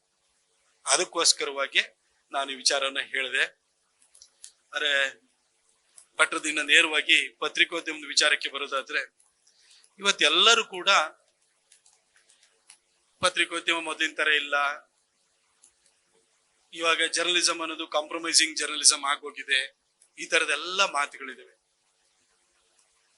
ಆದ್ರೆ ಇಷ್ಟ್ರ ಮಧ್ಯದಲ್ಲೂ ಕೂಡ ಒಬ್ಬ ವ್ಯಕ್ತಿ ಮಾತ್ರ ಇವತ್ತು ಸಂಪಾದಕನಾಗಿಯೇ ಮುಂದುವರಿತಾ ಇದ್ದಾರೆ. ಅದು ಏಕೈಕ ವ್ಯಕ್ತಿ, ಅದು ವಿಶ್ವೇಶ್ವರ ಭಟ್ರು ಮಾತ್ರ. ಯಾಕೆ ಈ ಮಾತನ್ನ ಹೇಳ್ತೀನಿ ಅಂತಂದ್ರೆ, ಬಹಳ ಜನ ಸಂಪಾದಕರೇನು ಹಿಂದೆ ಬರೀತಿದ್ರು ಅಂತಲ್ಲ, ಆದ್ರೆ ಪತ್ರಿಕೆಯನ್ನ ನಡೆಸುವ ವಿಚಾರದಲ್ಲಿ ಬಹಳ ಅಚ್ಚುಕಟ್ಟಾಗಿ ನಡ್ಕೊಳ್ತಾ ಇದ್ರು. ಆದ್ರೆ ಇವತ್ತು ಬರಿತಾ ಇರುವಂತ ಜರ್ನಲಿಸ್ಟ್ಗಳು ಎಷ್ಟು ಜನ ಇದ್ದಾರೆ? ಇವತ್ತು ಎಲೆಕ್ಟ್ರಾನಿಕ್ ಮೀಡಿಯಾ ಬಂದಾದ ನಂತರ ಅವಾಚ್ಯ ಶಬ್ದಗಳಿಂದ ನಿಲ್ಲಿಸುವಂಥದ್ದು, ಎಲ್ಲರನ್ನು ಏಕವಚನದಲ್ಲಿ ತಾತ್ಸಾರದಿಂದ ಮಾತನಾಡುವಂಥದ್ದೇ ಬಹಳವಾದ ಒಂದು ಏನು ಅಗ್ರೆಸಿವ್ ಜರ್ನಲಿಸಂ ಆಗೋಗ್ಬಿಟ್ಟಿದೆ, ಅಥವಾ ಒಂಥರ ಗಟ್ಟಿತನದ ಪತ್ರಿಕೋದ್ಯಮ ಅಂತ ಕಾಣಿಸ್ತಿದೆ. ಯಾವನ್ ಏನ್ ಬೇಕಾದ್ರೂ ಅಂದು ಬಿಡ್ಬೋದು. ಅಥವಾ ಪ್ರತಾಪ್ ಸಿಂಹನ್ ಬಂದ್ಬಿಟ್ಟು ನಿನಗೆ ಅವ್ನ್ ಯಾರೋ ಹಿಂಗೊಂದ್ ಬೈದಿದ್ದಾನೆ ಅಂತ ಹೇಳುದು, ನಾನು ಬೈದಿದ್ದ, ಅವ್ನಿಗೆ ಹೇಳುದು, ಅವ್ನ್ ಮಾತು ಬೈತಾನೆ, ಅವ್ನ್ ನನಗೆ ತರೋದು, ಈ ತರ ಬಯಸುವಂಥದ್ದು, ಇಬ್ರದು ಬೈದಾಡಿಸ್ಕೊಳ್ಳುವಂಥದ್ದು ಇದೆಯಲ್ಲ, ಅದನ್ನೇ ಪತ್ರಿಕೋದ್ಯಮವಾಗಿದೆ ಇವತ್ತು ಎಲೆಕ್ಟ್ರಾನಿಕ್ ಮೀಡಿಯಾದಲ್ಲಿ. ಪ್ರಿಂಟ್ ಮೀಡಿಯಾದಲ್ಲಿ ಅಂತ ಇವತ್ತು ನಾವು ಕಾದು ಕೂತಿ ಯಾರ್ದಾರ ಲೇಖನವನ್ನು ಓದ್ತೀವಿ ಅಂತ ಹೇಳಿದ್ರೆ, ಇವತ್ತು ಭಟ್ರು ಪ್ರಾರಂಭ ಮಾಡಿದಂತ ಅಷ್ಟು ಜನ ಇವತ್ತು ಯಾರು ಲೇಖಕರು ಯಾರು ಬರಿತಾ ಇಲ್ಲ. ಅವರು ಇನ್ನೊಂದು ಲೇಖನವನ್ನು ಪ್ರಾರಂಭ ಮಾಡಿದ್ರು, ಕ್ಷಣ ಹೊತ್ತು ಆಣಿಮುತ್ತು ಅಂತ ಹೇಳ್ಬಿಟ್ಟು. ಷಡಕ್ಷರಿ ಅವರೊಬ್ರು ಹೋಟೆಲಿಯರ್ ಅವ್ರು ಬರೀತಾರೆ ಅಂತ ಯಾರಿಗೂ ಗೊತ್ತಿರ್ಲಿಲ್ಲ, ಆದ್ರೆ ಅದ್ಭುತವಾಗಿ ಅವ್ರು ಬರೆದ್ರು. ಈ ತರ ಒಂದು ಸೀರೀಸ್ ಆಫ್ ಏನು ಅಂಕಣಕಾರನ್ನೆಲ್ಲ ಭಟ್ರು ಇಂಟ್ರೊಡ್ಯೂಸ್ ಮಾಡಿದ್ರಲ್ಲ, ಆ ತರ ಪತ್ರಿಕೋದ್ಯಮ ಇವತ್ತೆಂತೂ ನನಗೆ ಕಾಣಿಸ್ತಾ ಇಲ್ಲ. ಅದ್ರ ಜೊತೆಗೆ ಭಟ್ರು ಒಬ್ರೇ ಪ್ರತಿನಿತ್ಯನೂ ಬರಿತಾನೆ ಇದ್ದಾರೆ. ಬರಿತಾ ಇರುವಂತಹ ಬಹುಶಃ ಏಕೈಕ ಸಂಪಾದಕ ನೀವೊಬ್ರೇ ಅಂತ ಅನ್ಸುತ್ತೆ ನನಗೆ. ನೀವು ಇವತ್ತು ಕೂಡ ಇವತ್ತು ಈ ಊರಿನಲ್ಲಿ ಬಂದು ಇಷ್ಟು ಜನ ಇಲ್ಲಿ ಸೇರಿದರೆ, ಇಡೀ ದಿನದ ಕಾರ್ಯಾಗಾರ ನಡೀತಾ ಇದೆ, ಅವ್ರು ಇಷ್ಟು ದೊಡ್ಡ ಸಂಖ್ಯೆ ಸೇರಿದೆ ಅಂತ ಹೇಳಿದ್ರೆ, ನಿಮ್ಮನ್ನ ಯಾಕೆ ಇಷ್ಟಪಡ್ತಾ ಇದ್ದಾರೆ ಅಂತಂದ್ರೆ, ನೀವು ಒಬ್ಬ ಸಂಪಾದಕನಾಗಿ ಬರಹಗಾರನಾಗಿ ಇನ್ನು ಬದುಕೇ ಇದ್ದೀರಿ. ನೀವು ಬೇರೆ ತರ ಆಗಿಲ್ಲ. ಬಹಳ ಜನ ಜೀವಂತವಾಗಿದ್ದಾರೆ, ಬರಹಗಾರರಾಗಿ ಸತ್ತೋಗ್ಬಿಟ್ಟಿದ್ದಾರೆ. ಎಲ್ಲ ಅವ್ರ ಬರವಣಿಗೆಗಳಲ್ಲಿ ಸತ್ವನೂ ಇಲ್ಲ, ಬರೆಯೋದನ್ನು ನಿಲ್ಸ್ಬಿಟ್ಟಿದ್ದಾರೆ. ಇವತ್ತು ಹೆಂಗಾಗಿದೆ ಅಂತ ಹೇಳಿದ್ರೆ, ಬಹಳ ಜನ ಎಡಿಟರ್ಸ್ಗಳು ಜಾಹೀರಾತು ಸಂಗ್ರಹಣೆಯ ಕೆಲಸದ ಅಥವಾ ಆ ಜವಾಬ್ದಾರಿಯನ್ನ ಹೊತ್ಕೊಂಡ್ಬಿಟ್ಟಿದ್ದಾರೆ. ಇವತ್ತು ಪತ್ರಿಕೆ ಅನ್ನೋದು ನಡಿಬೇಕು, ಅದಕ್ಕೆ ಜಾಹೀರಾತನ್ನ ತರಬೇಕು, ರಾಜಕಾರಣಿಗಳ ಮನೆ ಹತ್ರ ಹೋಗಿ ದಂಡಯಾತ್ರೆಯನ್ನ ಮಾಡಬೇಕು, ಅವ್ರ ಜೊತೆ ಸ್ನೇಹ ವಿಶ್ವಾಸದಲ್ಲಿ ಇರಬೇಕು. ಸರ್ ನಿಮ್ ಬರ್ಡೇ ಇದೆ, ನಾವೇ ಪತ್ರಿಕೆಯವ್ರ ಮೊದಲೆಲ್ಲ ರಾಜಕಾರಣಿಗಳು ಬಂದು ಯಾವ್ದೋ ಬರ್ಡೇಗೋ ಅವ್ರ ಇದಕ್ಕೋ ಅಡ್ವರ್ಟೈಸ್ಮೆಂಟ್ ಕೊಡ್ಲಿಕ್ಕೋ ಅಥವಾ ಏನೋ ಸಣ್ಣ ಸುದ್ದಿ ಮಾಡ್ತೀರಾ ಅಂತ ಅವ್ರು ಬರೋರು. ಇವತ್ತು ನಾವು ರಾಜಕಾರಣಿಗಳದ್ದು ಪತ್ರಿಕೋದ್ಯಮದಲ್ಲಿ ಯಾರ್ಯಾರ ಬರ್ಡೇ ಇದೆ, ಯಾವ್ಯಾವ್ದು ಇಂಪಾರ್ಟೆಂಟ್ ಕಾರ್ಯಕ್ರಮಗಳಿದೆ ಅದನ್ನೆಲ್ಲ ನೋಡ್ಕೊಂಡ್ಬಿಟ್ಟು ನಾವೇ ಆಡ್ ಫೀಚರ್ ನ ರೆಡಿ ಮಾಡ್ಕೊಂಡು ಹೋಗಿ, ಸರ್ ಇದಕ್ಕೆ ಇಷ್ಟ ಆಗುತ್ತೆ ಅಂತ ಹೇಳಿ ಪತ್ರಿಕೆಯವರು ಹೋಗ್ಬಿಟ್ಟು ಅಲ್ಲಿ ನಿಂತ್ಕೊಳ್ಳುವಂತ ಸ್ಥಿತಿ ಬಂದೋಗ್ಬಿಟ್ಟಿದೆ. ಹೀಗಿರ್ಬೇಕಾದ್ರೆ ಸಮಾಜದಲ್ಲಿ ಇರುವಂತಹ ಏನು ಅಪಸವ್ಯಗಳೇನಿದೆ ಅದ್ರ ಬಗ್ಗೆ ನಿರ್ಭೀತಿಯಿಂದ ಬರೀಲಿಕ್ಕೆ ಯಾವ ಪತ್ರಕರ್ತನಿಗೆ ಸಾಧ್ಯವಾಗ್ತಾ ಇದೆ? ಭಟ್ರು ಎಲ್ಲರಿಗಿಂತ ವಿಭಿನ್ನ ಅನ್ಸೋದು ಆ ಕಾರಣಕ್ಕೆ, ಯಾಕೆಂದ್ರೆ ಇವತ್ತು ಬರಿತಾನೆ ಇದ್ದಾರೆ. ಹಾಗಂತ ಭಟ್ರು ನಿಮಗೆ ಅನ್ನಿಸ್ಬೋದು, ಕೆಲವು ಪ್ರಶ್ನೆಗಳಿಗೆ ನಾನು ಅಡ್ರೆಸ್ ಕೂಡ ಮಾಡ್ತೀನಿ, ಭಟ್ರು ಸಿದ್ದರಾಮಯ್ಯನವ್ರ ಬಗ್ಗೆ ಏನೋ ಪರ ಬರೆದು ಬಿಡ್ತಾರೆ ಅಂತ ನಿಮ್ಗೆ ಅನ್ಸುತ್ತಲ್ವಾ? ನನ್ ಸಿದ್ದರಾಮಯ್ಯನವ್ರನ್ನ ನೀವೊಂದು ಯೋಚನೆಯನ್ನ ಮಾಡಿ. 2 ಸರಿ ಮುಖ್ಯಮಂತ್ರಿ ಆಗಿದ್ದಾರೆ, ಸ್ವಂತ ಬಲದ ಸರ್ಕಾರವನ್ನು ಮಾಡಿದ್ದಾರೆ. ಮೊದಲನೇ ಸರಿ ಬಹುಶಃ ಅವರು 119 ಸೀಟ್ ಬಂದಿತ್ತು, ಈ ಸರಿ 136 ಸೀಟ್ ಬಂದಿದೆ. ಇವತ್ತು ಕರ್ನಾಟಕದಲ್ಲಿ ಮೋಸ್ಟ್ ಪಾಪ್ಯುಲರ್ ಪೊಲಿಟಿಷಿಯನ್ ಯಾರು ಅಂತ ಹೇಳಿದ್ರೆ ನೋ ಡೌಟ್ ಅದು ಸಿದ್ದರಾಮಯ್ಯನವರೇ ಆಗಿರ್ತಾರೆ. ನಾವು ಅವ್ರನ್ನ ಸೈದ್ಧಾಂತಿಕವಾಗಿ ನಾವು ಅವ್ರು ಒಪ್ತೀವೋ ಬಿಡ್ತೀವೋ, ಆ ಮನುಷ್ಯನಲ್ಲೂ ಏನೋ ಒಂದು ಶಕ್ತಿ ಇದೆಯಲ್ವಾ? ಅಂತ ವಿಚಾರಗಳನ್ನು ಕೂಡ ಭಟ್ರು ಎಲ್ಲರಲ್ಲೂ ಕೂಡ ಒಳ್ಳೆಯದನ್ನ ಗುರುತಿಸಿ ಅದಕ್ಕೆ ಮನ್ನಣೆಯನ್ನು ಕೊಡುವಂತ ಕೆಲಸವನ್ನು ಮಾಡಿದರೆ ಹೊರತು ಯಾರ್ದೋ ಏನೋ ಪರವಾಗಿ ನಿಂತಿರ್ತಾರೆ ಅಂತೇನಲ್ಲ. ನಮ್ಮ ಎಸ್ ಎಂ ಕೃಷ್ಣ ಅವರ ಬಗ್ಗೆ ಬಹಳ ಪ್ರೀತಿಯಿಂದ ಬರೆದಿದ್ದನ್ನು ನಾನು ನೋಡಿದ್ದೀನಿ, ಅವ್ರ ಸರ್ಕಾರದ ಬಗ್ಗೆ ಅತಿ ಕಟುವಾಗಿ ಬರೆದಿದ್ದನ್ನು ಕೂಡ ನಾನು ನೋಡಿದ್ದೀನಿ. ಬಿಜೆಪಿ ಸರ್ಕಾರ ಇರುವಂತ ಸಂದರ್ಭದಲ್ಲಿ ತೀಕ್ಷ್ಣವಾದಂತ ಟೀಕೆಯನ್ನ ಮಾಡಿದ್ದು, ನಾನು ಟೀಕೆಯನ್ನು ಮಾಡ್ಲಿಕ್ಕೆ ನನ್ನನ್ನು ಬಿಟ್ಟಿದ್ರು. ಯಾಕಂದ್ರೆ ಈ ಲೋಕಾಯುಕ್ತ ಸಂತೋಷ್ ಹೆಗ್ಡೆ ಅವರು ರಿಸೈನ್ ಮಾಡಿದಂತ ಸಂದರ್ಭದಲ್ಲಿ ನಾನೊಂದು ಲೇಖನವನ್ನು ಬರೆದಿದ್ದೆ, RSS ನ ಟೀಕೆ ಮಾಡ್ಬಿಟ್ಟು ಶ್ರದ್ಧೆಯ ತಾಯಂದಿರೆ ತತ್ವಾದರ್ಶದ ಶ್ರಾದ್ದ ನೋಡಿಕೊಂಡು ಸುಮ್ಮನಿರಬೇಕಂತ ಹೇಳಿ ನಾನ್ ಬರ್ದೆ ಅಂತಲ್ಲ. ಇವತ್ತು ಎಷ್ಟೋ ಜನ ಬರೆಯುವಂತ ಜರ್ನಲಿಸ್ಟ್ಗಳಿದ್ದಾರೆ, ವೇದಿಕೆಯಲ್ಲಿದೆ. ನಾನಿವತ್ತು ಬೆಳೆದಿದ್ದೀನಿ ಅಂತ ಹೇಳಿದ್ರೆ ವೇದಿಕೆ ಕೊಟ್ಟವ್ರು ಯಾರು? ಅದರಿಂದ ಏನೇ ದುಷ್ಪರಿಣಾಮ ಆದ್ರೂ ಕೂಡ ಅದನ್ನ ತಡೆಗೋಡೆ ತರ ತಡೆದು ನಿಲ್ಲಿಸಿದವ್ರು ಯಾರು? ಅದು ವಿಶ್ವೇಶ್ವರ ಭಟ್ರು. ಇವತ್ತು ಪತ್ರಿಕೋದ್ಯಮದಲ್ಲಿ ನೇರವಾಗಿ ಬರಿಬೇಕು ಅಂತ ಹೇಳಿ ಒಬ್ಬ ಪತ್ರಕರ್ತನಿಗೆ ಅನ್ಸಿದ್ರು ಕೂಡ ಅವನಿಗೆ ಬರೆಯಕ್ ಆಗ್ತಾ ಇಲ್ಲ. ಯಾಕೆಂದ್ರೆ ಕೆಲಸದಿಂದ ಕಿತ್ತಾಕ್ಬಿಡ್ತಾರೆ. ಇಲ್ಲ ನೆಕ್ಸ್ಟ್ ಮತ್ತೆ ರೆಸ್ಯೂಮ್ ಹಿಡ್ಕೊಂಡು ಇನ್ನೊಂದ್ ಕಡೆ ಹೋಗ್ಬೇಕು. ಅಲ್ಲಿ ಯಾಕೆ ಕಿತ್ತಾಕಿದ್ರೆ ಅಂತ ಇಡೀ ಫೀಲ್ಡ್ ಅಲ್ಲಿ ಗೊತ್ತಾಗ್ಬಿಡುತ್ತೆ. ಅಲ್ಲಿ ಕಿತ್ತಾಕಿರೋದು ಈ ಕಾರಣಕ್ಕೆ ಕಿತ್ತಾಕಿದ್ದಾರೆ ಅಂತ ಹೇಳ್ಬಿಟ್ಟು. ಇಲ್ಲಿ ಇವಾಗ ಏನಾಗಿದೆ ಅಂದ್ರೆ ಒಲವು ನಿಲುವುಗಳು ಎಲ್ಲಾ ಪತ್ರಿಕೆ ಎಲ್ಲಾ ಚಾನೆಲ್ಗಳಲ್ಲಿ ಇರೋದ್ರಿಂದ ಇವನ ಆ ಚಿಂತನೆ ಅವನ ಬೇಡ ಅಂತ ಬಿಟ್ಬಿಡ್ತಾರೆ. ಒಬ್ಬನ ಪ್ರತಿಭೆನ ನೋಡಿ ಅವನಲ್ಲಿರುವಂತಹ ಒಂದು ಒಂದು ಏನು ಪತ್ರಿಕೋದ್ಯಮದಲ್ಲಿ ಇರುವಂತಹ ನಿಷ್ಠೆ ಇರ್ಬೋದು ಅಥವಾ ಅವನಲ್ಲಿರುವ ಚಾಕಚಕ್ಯತೆ ನೋಡ್ಬಿಟ್ಟು ಇವತ್ತು ಕೆಲಸ ಕೊಡ್ತಾರೆ ಅಂತ ಏನಲ್ಲ. ನನಗೆ ಯಾರು ಬೇಕಾಗಿದ್ದಾರೆ, ನನ್ನ ಚಿಂತನೆಯವರು ಯಾರಿದ್ದಾರೆ, ನನ್ನ ಶಿಷ್ಯ ಯಾರಾಗ್ಬೋಲ್ರು, ಆ ತರ ನೋಡ್ಬಿಟ್ಟು ಇವತ್ತು ಕೆಲಸ ಕೊಡುವಂತ ಪದ್ಧತಿನೂ ಇದೆ. ಇವತ್ತು ಒಂದು ಸಂಸ್ಥೆನೂ ಕೂಡ ಒಂದೊಂದು ಏನು ಒಂದು ತತ್ವ ಸಿದ್ಧಾಂತ ಒಂದು ಚೌಕಟ್ಟಿನ ಒಳಗಡೆನೆ ಕೆಲಸ ಮಾಡ್ತಾ ಇರೋದ್ರಿಂದ ಆ ಚೌಕಟ್ಟಿಗೆ ನಾವು ಒಂದೊಂದ್ಸರಿ ಫಿಟ್ಟೇ ಆಗಲ್ಲ. ನೀನು ಅಕಸ್ಮಾತ್ ನಾನು ವಿಜಯ ಕರ್ನಾಟಕನ ಬಿಟ್ಟು ಭಟ್ರ ಜೊತೆನೆ ನಾನು ಕನ್ನಡಪ್ರಭಕ್ಕೆ ಹೋಗ್ಲಿಲ್ಲ ಅಂದ್ರೆ ನಾನು ಯಾವ ಪತ್ರಿಕೆಯಲ್ಲಿ ಹೋಗಿ ಫಿಟ್ ಆಗ್ತಿದ್ದೆ? ಪ್ರಜಾವಾಣಿಗೆ ಹೋಗಿ ಫಿಟ್ ಆಗ್ತಿದ್ದ ನಾನು? ಇಲ್ಲ. ಇನ್ ಯಾವ ಪತ್ರಿಕೆ ಹೋಗಕ್ಕಾಗ್ತಾ ಇತ್ತು ಅಂತ ಒಂದು ಅಂದ್ರೆ ಈ ತರ ನಮ್ಮ ಸಿದ್ಧಾಂತಗಳು ನಾವೇನೋ ಒಂದು ನೇರವಾಗಿ ಬರ್ಲಿಕ್ಕೆ ಹೋದಾಗ್ಲೂ ಕೂಡ ನಮ್ಮ ಸುತ್ತ ಒಂದು ಬೌಂಡ್ರಿ ಹಾಕಿ ನಾವು ಬೇರೆ ಕಡೆ ಹೋಗದಂಗೂ ಕೂಡ ಮಾಡ್ಬಿಟ್ಟಿರ್ತಾರೆ. ಇವತ್ತು ನೇರವಾಗಿ ಬರ್ಲಿಕ್ಕೆ ಭಟ್ರಂತಹ ಒಬ್ಬ ಸಂಪಾದಕ ಎಲ್ಲರಿಗೂ ಕೂಡ ಸಿಗ್ತಾ ಇಲ್ಲ. ಬಹಳ ಜನ ನಾನು ಯಂಗ್ಸ್ಟರ್ಸ್ ನೋಡಿದ್ದೆ, ಸರ್ ನೀವು ಬರವಣಿಗೆ ಅವಾಗೆಲ್ಲ ಎಷ್ಟು ಚೆನ್ನಾಗಿ ಬರೀತಿದ್ವಿ, ಇನ್ನೂ ಕಟ್ಟಿಗೆ ಇಟ್ಕೊಂಡಿದೀವಿ ಅಂತ ಹೇಳ್ತಾರೆ. ಕೆಲವರು ಯಂಗ್ಸ್ಟರ್ಸ್ ಬಂದು ಎಲ್ಲ ನಮ್ಗೆ ಹಿಂದೆಲ್ಲ ಹೇಳ್ತಾ ಇದ್ರು ಅಂತ ಹೇಳ್ತಾರೆ. ನಮಗೂ ಹಂಗೆ ಬರಿಬೇಕು ಅನ್ಸುತ್ತೆ ಸರ್. ಆದ್ರೆ ನಮ್ಗೆ ಫಸ್ಟ್ ಡೇ ಬ್ರೀಫಿಂಗ್ ಇರುತ್ತೆ. ಇವತ್ತು ಈ ಕಾರ್ಯಕ್ರಮನ ಕವರ್ ಮಾಡಕ್ ಹೋಗ್ತಾ ಇದೀವಿ ಅಂತ ಹೇಳಿದ್ರೆ ನೆಗೆಟಿವ್ ಏನು ಬರಿಬೇಡಪ್ಪ ಅಂತ ಫಸ್ಟ್ ಡೇ ಬ್ರೀಫಿಂಗ್ ಇರುತ್ತೆ ಅಂತ. ಈ ಸಂದರ್ಭದಲ್ಲಿ ಪತ್ರಿಕೋದ್ಯಮನ ಹೇಗೆ ನೀವು ಅಂದ್ರೆ ವಸ್ತುನಿಷ್ಠವಾದಂತ ಪತ್ರಿಕೋದ್ಯಮನ ನಡೆಸಲಿಕ್ಕೆ ಸಾಧ್ಯ? ಇವತ್ತು ಎಲ್ಲರೂ ಕೂಡ ಎಲ್ಲಾ ಪತ್ರಿಕೆಗಳು ಕೂಡ ಇಂತಹ ಒಂದು ಕಾಲಘಟ್ಟದಲ್ಲಿ ಇದಾವೆ. ಎಲ್ಲರೂ ಕೂಡ ಈ ತರದ ಒಂದು ಸಮಸ್ಯೆ ಅನಿವಾರ್ಯತೆ ತಲೆ ಮೇಲೆ ಒಂದು ತೂಗುಗತ್ತಿ ಅವ್ರ ತಲೆ ಮೇಲೆ ನೇತಾಡ್ತಾ ಇದೆ.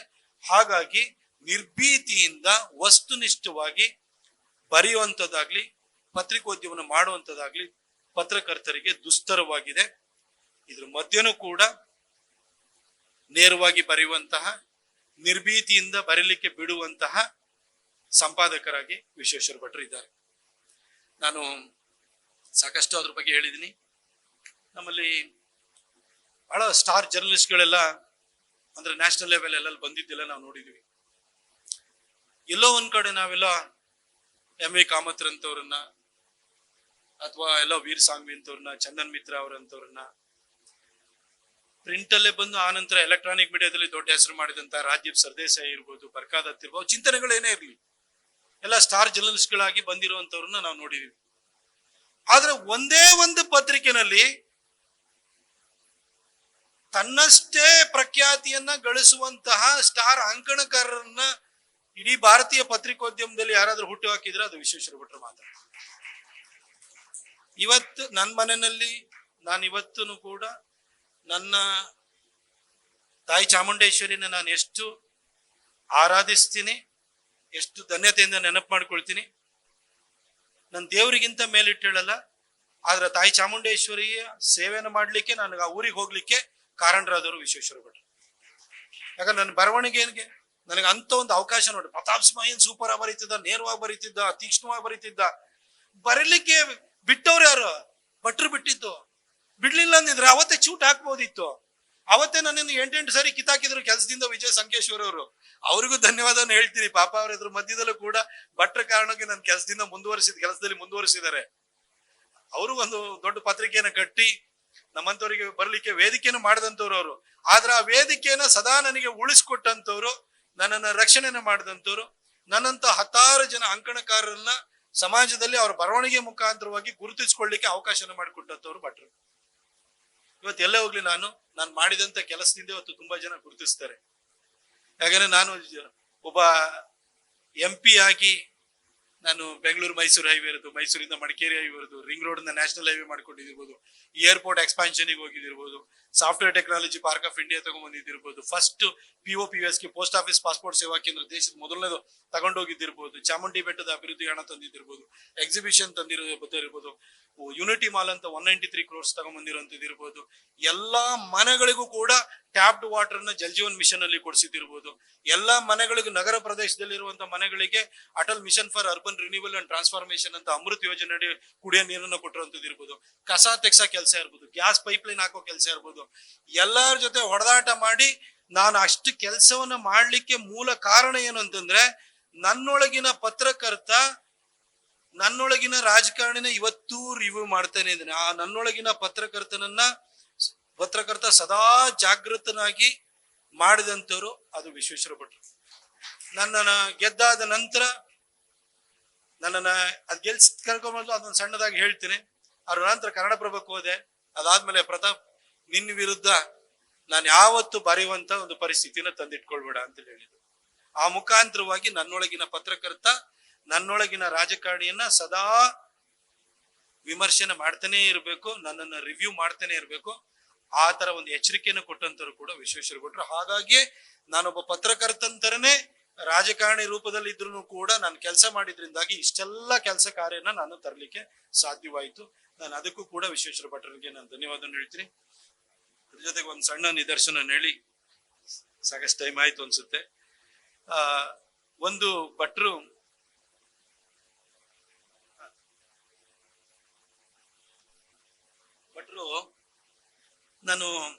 ನನ್ಗೆ ಟಿಕೆಟ್ ಯಾರು ಕೊಟ್ರು, ಪ್ರತಾಪ್ ಸಿಂಹ ಟಿಕೆಟ್ ಯಾರು ಕೊಟ್ರು, ಮೋದಿನೇ ಕೊಟ್ರ ಅಂತೆಲ್ಲ ನಿಮ್ಗೆ ಅನ್ನಿಸ್ತಾ ಇರ್ಬೋದು. ನನಗೆ ಫಸ್ಟ್ ಇದ್ರ ಬಗ್ಗೆ ಯೋಚನೆಯನ್ನು ಬಂದಾಗ ಫಸ್ಟ್ ಭಟ್ರ ಹತ್ರ ಹೋದೆ. ನನಗೆ ಅದಕ್ಕಿಂತ ಮೊದ್ಲೇನಾಗಿತ್ತು, ನರೇಂದ್ರ ಮೋದಿ ಯಾರು ತುಳಿಯೋದ ಹಾದಿ ಬರ್ದಿದ್ದೆ. ಮೋದಿಯವರ ಹತ್ರ ನೇರ ಸಂಪರ್ಕ ಬಂದಿತ್ತು. ಅದಾದ ನಂತರ 2008ರಲ್ಲಿ ಹೋಟೆಲ್ ಚಾನ್ಸರಿನಲ್ಲಿ ಒಂದು ಇಂಟರ್ವ್ಯೂ ಭಟ್ರು ನಾವೆಲ್ಲ ಇಂಟರ್ವ್ಯೂ ಕೂಡ ಮಾಡಿದ್ದು. ಆ ನಂತರ 2013 ನವೆಂಬರ್ 17 ಬೆಂಗಳೂರಿನ ಪ್ಯಾಲೇಸ್ ಗ್ರೌಂಡಿಗೆ ಮೋದಿಯವರು ಒಂದು ಕಾರ್ಯಕ್ರಮಕ್ಕೆ ಅಂತ ಬಂದ್ರು. ಅವರು ಇಡೀ ದೇಶಾದ್ಯಂತ ಎಲ್ಲ ಕಡೆ ರ್ಯಾಲಿಗಳನ್ನ ಮಾಡ್ತಾ ಇದ್ರು. ಇನ್ನು ಚುನಾವಣೆ ಘೋಷಣೆ ಆಗಿರ್ಲಿಲ್ಲ, ಬೆಂಗಳೂರಿಗೆ ರ್ಯಾಲಿ ಬಂದ್ರು. ಆಗ ನರೇಂದ್ರ ಮೋದಿ ಯಾರು ತುಳಿಯದ ಹಾದಿ ನಂತರ ನರೇಂದ್ರ ಮೋದಿ ಮುಸ್ಲಿಂ ವಿರೋಧಿ ಅಂತ ಇನ್ನೊಂದು ಪುಸ್ತಕ ಬರೆದಿದ್ದೆ. ಆ ಪುಸ್ತಕವನ್ನ ನಾನು ಪ್ರಹ್ಲಾದ್ ಜೋಶಿ ಅವರಿಗೆ ಭಟ್ರ ಮುಖಾಂತರವಾಗಿ ಹೇಳಿಸಿ ನನಗೆ ಅಲ್ಲಿ ಕೊಡ್ಲಿಕ್ಕೆ ಒಂದು ಅವಕಾಶ ಆಯ್ತು. ಸೀದಾ ಹೋದೆ ನಾನು. ಹೆಲಿಪ್ಯಾಡ್ ಅಲ್ಲಿ ಅವ್ರು ಇಳಿದಾದ ಕೂಡ್ಲೆ ನನ್ನ ಬುಕ್ ಹಿಡ್ಕೊಂಡಿದ್ದಿದ್ದೆ. ಆರ್ ಅಶೋಕ್ ಅವ್ರು ಬಂದು, he's Pratap Simha, very famous writer in Kannada ಅಂತ ಹೇಳಲಿಕ್ಕೆ ಬಂದ್ರು. ಮೋದಿ ಅವರು ನನ್ನ ಕೈಯನ್ನ ಹೀಗೆ ಎಳೆದು ತಪ್ಕೊಂಡ್ಬಿಟ್ಟು ನನ್ನ ಬೆನ್ನಿಗೆ ಹೊಡಿತಾ, ಏತೋ ಮೇರ ಪುರಾಣ ದೋಸ್ತೆ ಮೋಟೆ ಹೋಗೆ ಅಂತ ನಾನು ತಪ್ಪಾಗ್ಬಿಟ್ಟಿದ್ದೆ ಆಗ ಅಂತ ಹೇಳಿದ್ರು. ನನಗೆ ಅವಾಗ ಮೋದಿ ಅವರು ನೆನ್ಪಿಟ್ಕೊಂಡಿದ್ದಾರೆ ಅಂತ ಅವಾಗ ಅನ್ನಿಸ್ತು. ಅದಾದ್ಮೇಲೆ ಭಟ್ರಿಗೆ ಮಧ್ಯದಲ್ಲಿ ಯಾರ್ಯಾರು ಹುಡುಗರೆಲ್ಲ ರಾಜಕಾರಣಕ್ಕೆ ಬಾ ಅಂತಂದ್ರು. ಭಟ್ರಿಗೆ ಬಂದು ಹೋಗೋಣ, ಹೆಂಗು ಸ್ವಲ್ಪ ಸ್ಕೋಪ್ ತಗೊಳ್ಳೋಣ ಅಂತ ಹೋದೆ. ಭಟ್ರೆ, ಪಾಲಿಟಿಕ್ಸಿಗೆ ಹೋಗ್ಬೇಕು ಅಂತ ಇದ್ದೀನಿ, ಇದು MP ಎಲೆಕ್ಷನ್ ನಿಲ್ಬೇಕು ಅಂತ ಹೇಳಿ ಭಟ್ರಿಗೆ ಹೋಗಿ ಹೇಳೋಣ, ಸ್ವಲ್ಪ ನಮ್ದು ಸ್ಟಾಕ್ ವ್ಯಾಲ್ಯೂ ಜಾಸ್ತಿ ಮಾಡ್ಕೊಳ್ಳೋಣ ಅನ್ನೋ ತರದಲ್ಲಿ ಹೋದೆ. ಭಟ್ರಿಗೆ ಕೂರ್ಸ್ಕೊಂಡಿರೋ ಬಂದು ಇನ್ನೊಂದ್ 2 ನಿಮಿಷ ಮಾತಾಡ್ಬೇಕು ಅಂತ ಹೋಗಿ ಭಟ್ರಿಗೆ ಹೇಳ್ಬೇಕಾರೆ ಭಟ್ರು ಬೈತಾರೆ ಅಂತ ಅನ್ಕೊಂಡಿದ್ದೆ ನಾನು. ಇಲ್ಲ ಅಂತಂದ್ರೆ ಹುಚ್ಚನ ಮಗ ಬಂದಿದ್ದಾನೆ, ಇವನು MP ಆಗ್ಬೇಕು ಅಂತ ಬಂದಿದ್ದಾನೆ, ಇವ್ರು ಕೂಡ ಸಂಬಳದಲ್ಲಿ ಬದುಕ್ತಾ ಇರೋನು MP ಆಗ್ಬೇಕು ಅಂತ ಕನಸ್ಕೊಂಡು ಬಂದಿದ್ದಾನೆ ಅಂತ ಇವ್ರು ನಗ್ತಾರೆ. ಯಾಕಂದ್ರೆ ಅವರು ಪಾಲಿಟಿಕ್ಸ್ ಹತ್ರದಿಂದ ನೋಡಿದವರು ಅಂತಂದ್ರೆ, ಪ್ರತಾಪ್ ಫ್ಯಾಂಟಾಸ್ಟಿಕ್ ಐಡಿಯಾ ಅಂತಂದ್ರು. ನನಗೆ ಒಂದ್ಸರಿ ನಾನು ಸುಮ್ಮನೆ ಹೋದವನು, ಆದ್ರೆ ಭಟ್ರು ಫ್ಯಾಂಟಾಸ್ಟಿಕ್ ಐಡಿಯಾ ಅಂತ ಹೇಳಿದ್ರು. ಅದ್ರ ನಂತರ ಉಳಿದಿದ್ದೆಲ್ಲ ನಿಮಗೆ ಸ್ಟೋರಿ ಹೇಳ್ತಾ ಬರಲ್ಲ. ಪ್ರತಿ ಒಂದು ಹಂತದಲ್ಲೂ ಇದ್ದು ನನ್ನ ಕೈಗೆ ಟಿಕೆಟ್ ಬರೋವರೆಗೂ ಉಡುಪಿ ಚಿಕ್ಕಮಗಳೂರು ಟಿಕೆಟ್ ಫೈನಲ್ ಆಗೋಗಿದೆ. ಆ ಟಿಕೆಟ್ ನನಗೆ ಕೊಡ್ತಾ ಇದ್ದಿದ್ದು. ಯಾಕಂದ್ರೆ ನನ್ನ ಹಿಂದೆ ಭಟ್ರಿದ್ರು. ಭಟ್ರು ಏನ್ ಮಾಡಿದ್ರು ಅದನ್ನ ನಾನಿಲ್ಲಿ ಓಪನ್ ಆಗಿ ನಾನು ಹೇಳಕ್ಕಾಗಲ್ಲ. ಕೆಲವೊಂದು ಆ ತರ ಅಶ್ಯೂರ್ಡ್ ಆಗಿತ್ತು. ವಾಪಸ್ ಬಂದ ಕನ್ನಡಪ್ರಭಕ್ಕೆ ಥಣಿಸಂದ್ರಕ್ಕೆ ಹೋದು, ದತ್ತಾಜಿನ ಭೇಟಿ ಆದು, ವಾಪಸ್ ಬಂದು ನಾನು ಮನೆಗೆ ವಾಪಸ್ ಹೋಗ್ತಾ ಇರ್ಬೇಕಾದ್ರೆ ಭಟ್ರಿಗೆ ಫೋನ್ ಮಾಡಿದೆ. ಭಟ್ರೆ, ಇದು ಮೈಸೂರು ಎಲ್ಲ ಬೇಡ ಅಂತ ಹೇಳ್ತಿದ್ರೆ, ನಾವು ಬರವಣಿಗೆಯಲ್ಲಿ ದೊಡ್ಡ ಪಟೇಲರು ಅಂತ ಅನ್ಕೊಂಡ್ಬಿಟ್ಟಿದೀವಿ. ನಮ್ಮ ಯೋಗ್ಯತೆನ ಆ ಟಫ್ ಕಾನ್ಸ್ಟಿಟ್ಯೂನ್ಸಿನಲ್ಲೇ ಯಾಕೆ ನಾವು ಪರೀಕ್ಷೆ ಮಾಡ್ಕೊಳ್ಬಾರ್ದು? ಯಾಕಂದ್ರೆ ಸಿದ್ದರಾಮಯ್ಯನವರು ಮುಖ್ಯಮಂತ್ರಿ ಆಗಿ ಬರೀ 11 ತಿಂಗಳಾಗಿದೆ. ಅವರ 3 ಜನ ಕ್ಯಾಬಿನೆಟ್ ಕೊಲೀಗ್ಸ್, ಮಾದೇವ್ ಪ್ರಸಾದ್ ಅವರು, ಶ್ರೀನಿವಾಸ್ ಪ್ರಸಾದ್ ಅವರು ಮತ್ತು ಡಾಕ್ಟರ್ ಮಹದೇವಪ್ಪ, 3 ಜನ ಮೈಸೂರವ್ರೆ. 5 MLA ಕಾಂಗ್ರೆಸ್ ಇದೆ, 1 JDS ಇದ್ರು, ಅವ್ರು ಕಾಂಗ್ರೆಸ್ ಜೊತೆನೆ ಇದ್ದಾರೆ. ಕೊಡಗಲ್ ನಮ್ಗೆ 2 ಇದೆ, ಅದು ಬಿಟ್ಟರೆ ನಮ್ಮ ಹತ್ರ ಮೈಸೂರಲ್ಲಿ ಗ್ರಾಮ ಪಂಚಾಯತಿನೂ ಇಲ್ಲ. ಇಂಥ ಒಂದು ಪರಿಸ್ಥಿತಿ ಇತ್ತು. ಭಟ್ರು ನಂಗೆ ಕೇಳಿದ್ರು, ಮೈಸೂರಲ್ಲಿ ನಿಲ್ತೀನಿ, ಮೈಸೂರು ಕೊಡಗಿಂದ ಅಂತ ಕರೆ ಹೇಳ್ತಿದ್ಯಾ ಅಂದ್ರು. ಅದಕ್ಕೆ ಭಟ್ರು ಕೇಳಿದ ಕೂಡಲೇ ನಾನು ಹೌದು ಸರ್ ಅಂತಂದೆ. ಅದಾದ್ಮೇಲೆ ಇಮಿಡಿಯೇಟ್ ಆಗಿ ಯಾರಿಗೆ ಕಾಲ್ ಮಾಡಿದ್ರು. ಬೆಳಗ್ಗೆ 6:30ಗೆ ಬಿಜೆಪಿ ಅವ್ರನ್ನ ಕರೆಸಿ ನನ್ನನ್ನ ಮೈಸೂರು ಕೊಡಗಿನ ಟಿಕೆಟ್ ಅನ್ನ ನನಗೆ ಕ್ಲಿಯರ್ ಮಾಡಿ ಅಂತ ಹೇಳಿ, ಅದಕ್ಕೋಸ್ಕರವಾಗಿ ನನಗೇನೋ ಒಂದಷ್ಟು ಸಹಾಯನ ಮಾಡಬೇಕು ಅಂತ ಹೇಳಿ ಯಾರಿಗೋ ಸೂಚನೆಯನ್ನು ಕೊಟ್ಟರು. ಅವರು ಸಹಾಯನ ಮಾಡ್ಲಿಲ್ಲ, ಕೈ ಎತ್ತಿದ್ರು ಕೊನೆಗೆ. ಆದ್ರೆ ಉಡುಪಿ ಅದು ಚಿಕ್ಕಮಗಳೂರು ಬಿಟ್ಟು ಕೊಡಗು ಮತ್ತು ಮೈಸೂರಿಗೆ ನಾನು ಹೋದೆ. ಊರ್ ಗೊತ್ತಿಲ್ಲ, ಕೇರಿ ಗೊತ್ತಿಲ್ಲ, ಏನು ಗೊತ್ತಿಲ್ಲ, ಹೆಂಗ ಹೋದೆ ಅಂತ ಗೊತ್ತಿಲ್ಲ. ಭಟ್ರು ಹೋಗ್ಬೇಕಪ್ಪ, ಇದು ಇಮಿಡಿಯೇಟ್ ಆಗಿ ಪಾರ್ಟಿಗೆ ಜಾಯ್ನ್ ಆಗ್ಬೇಕಿತ್ತು.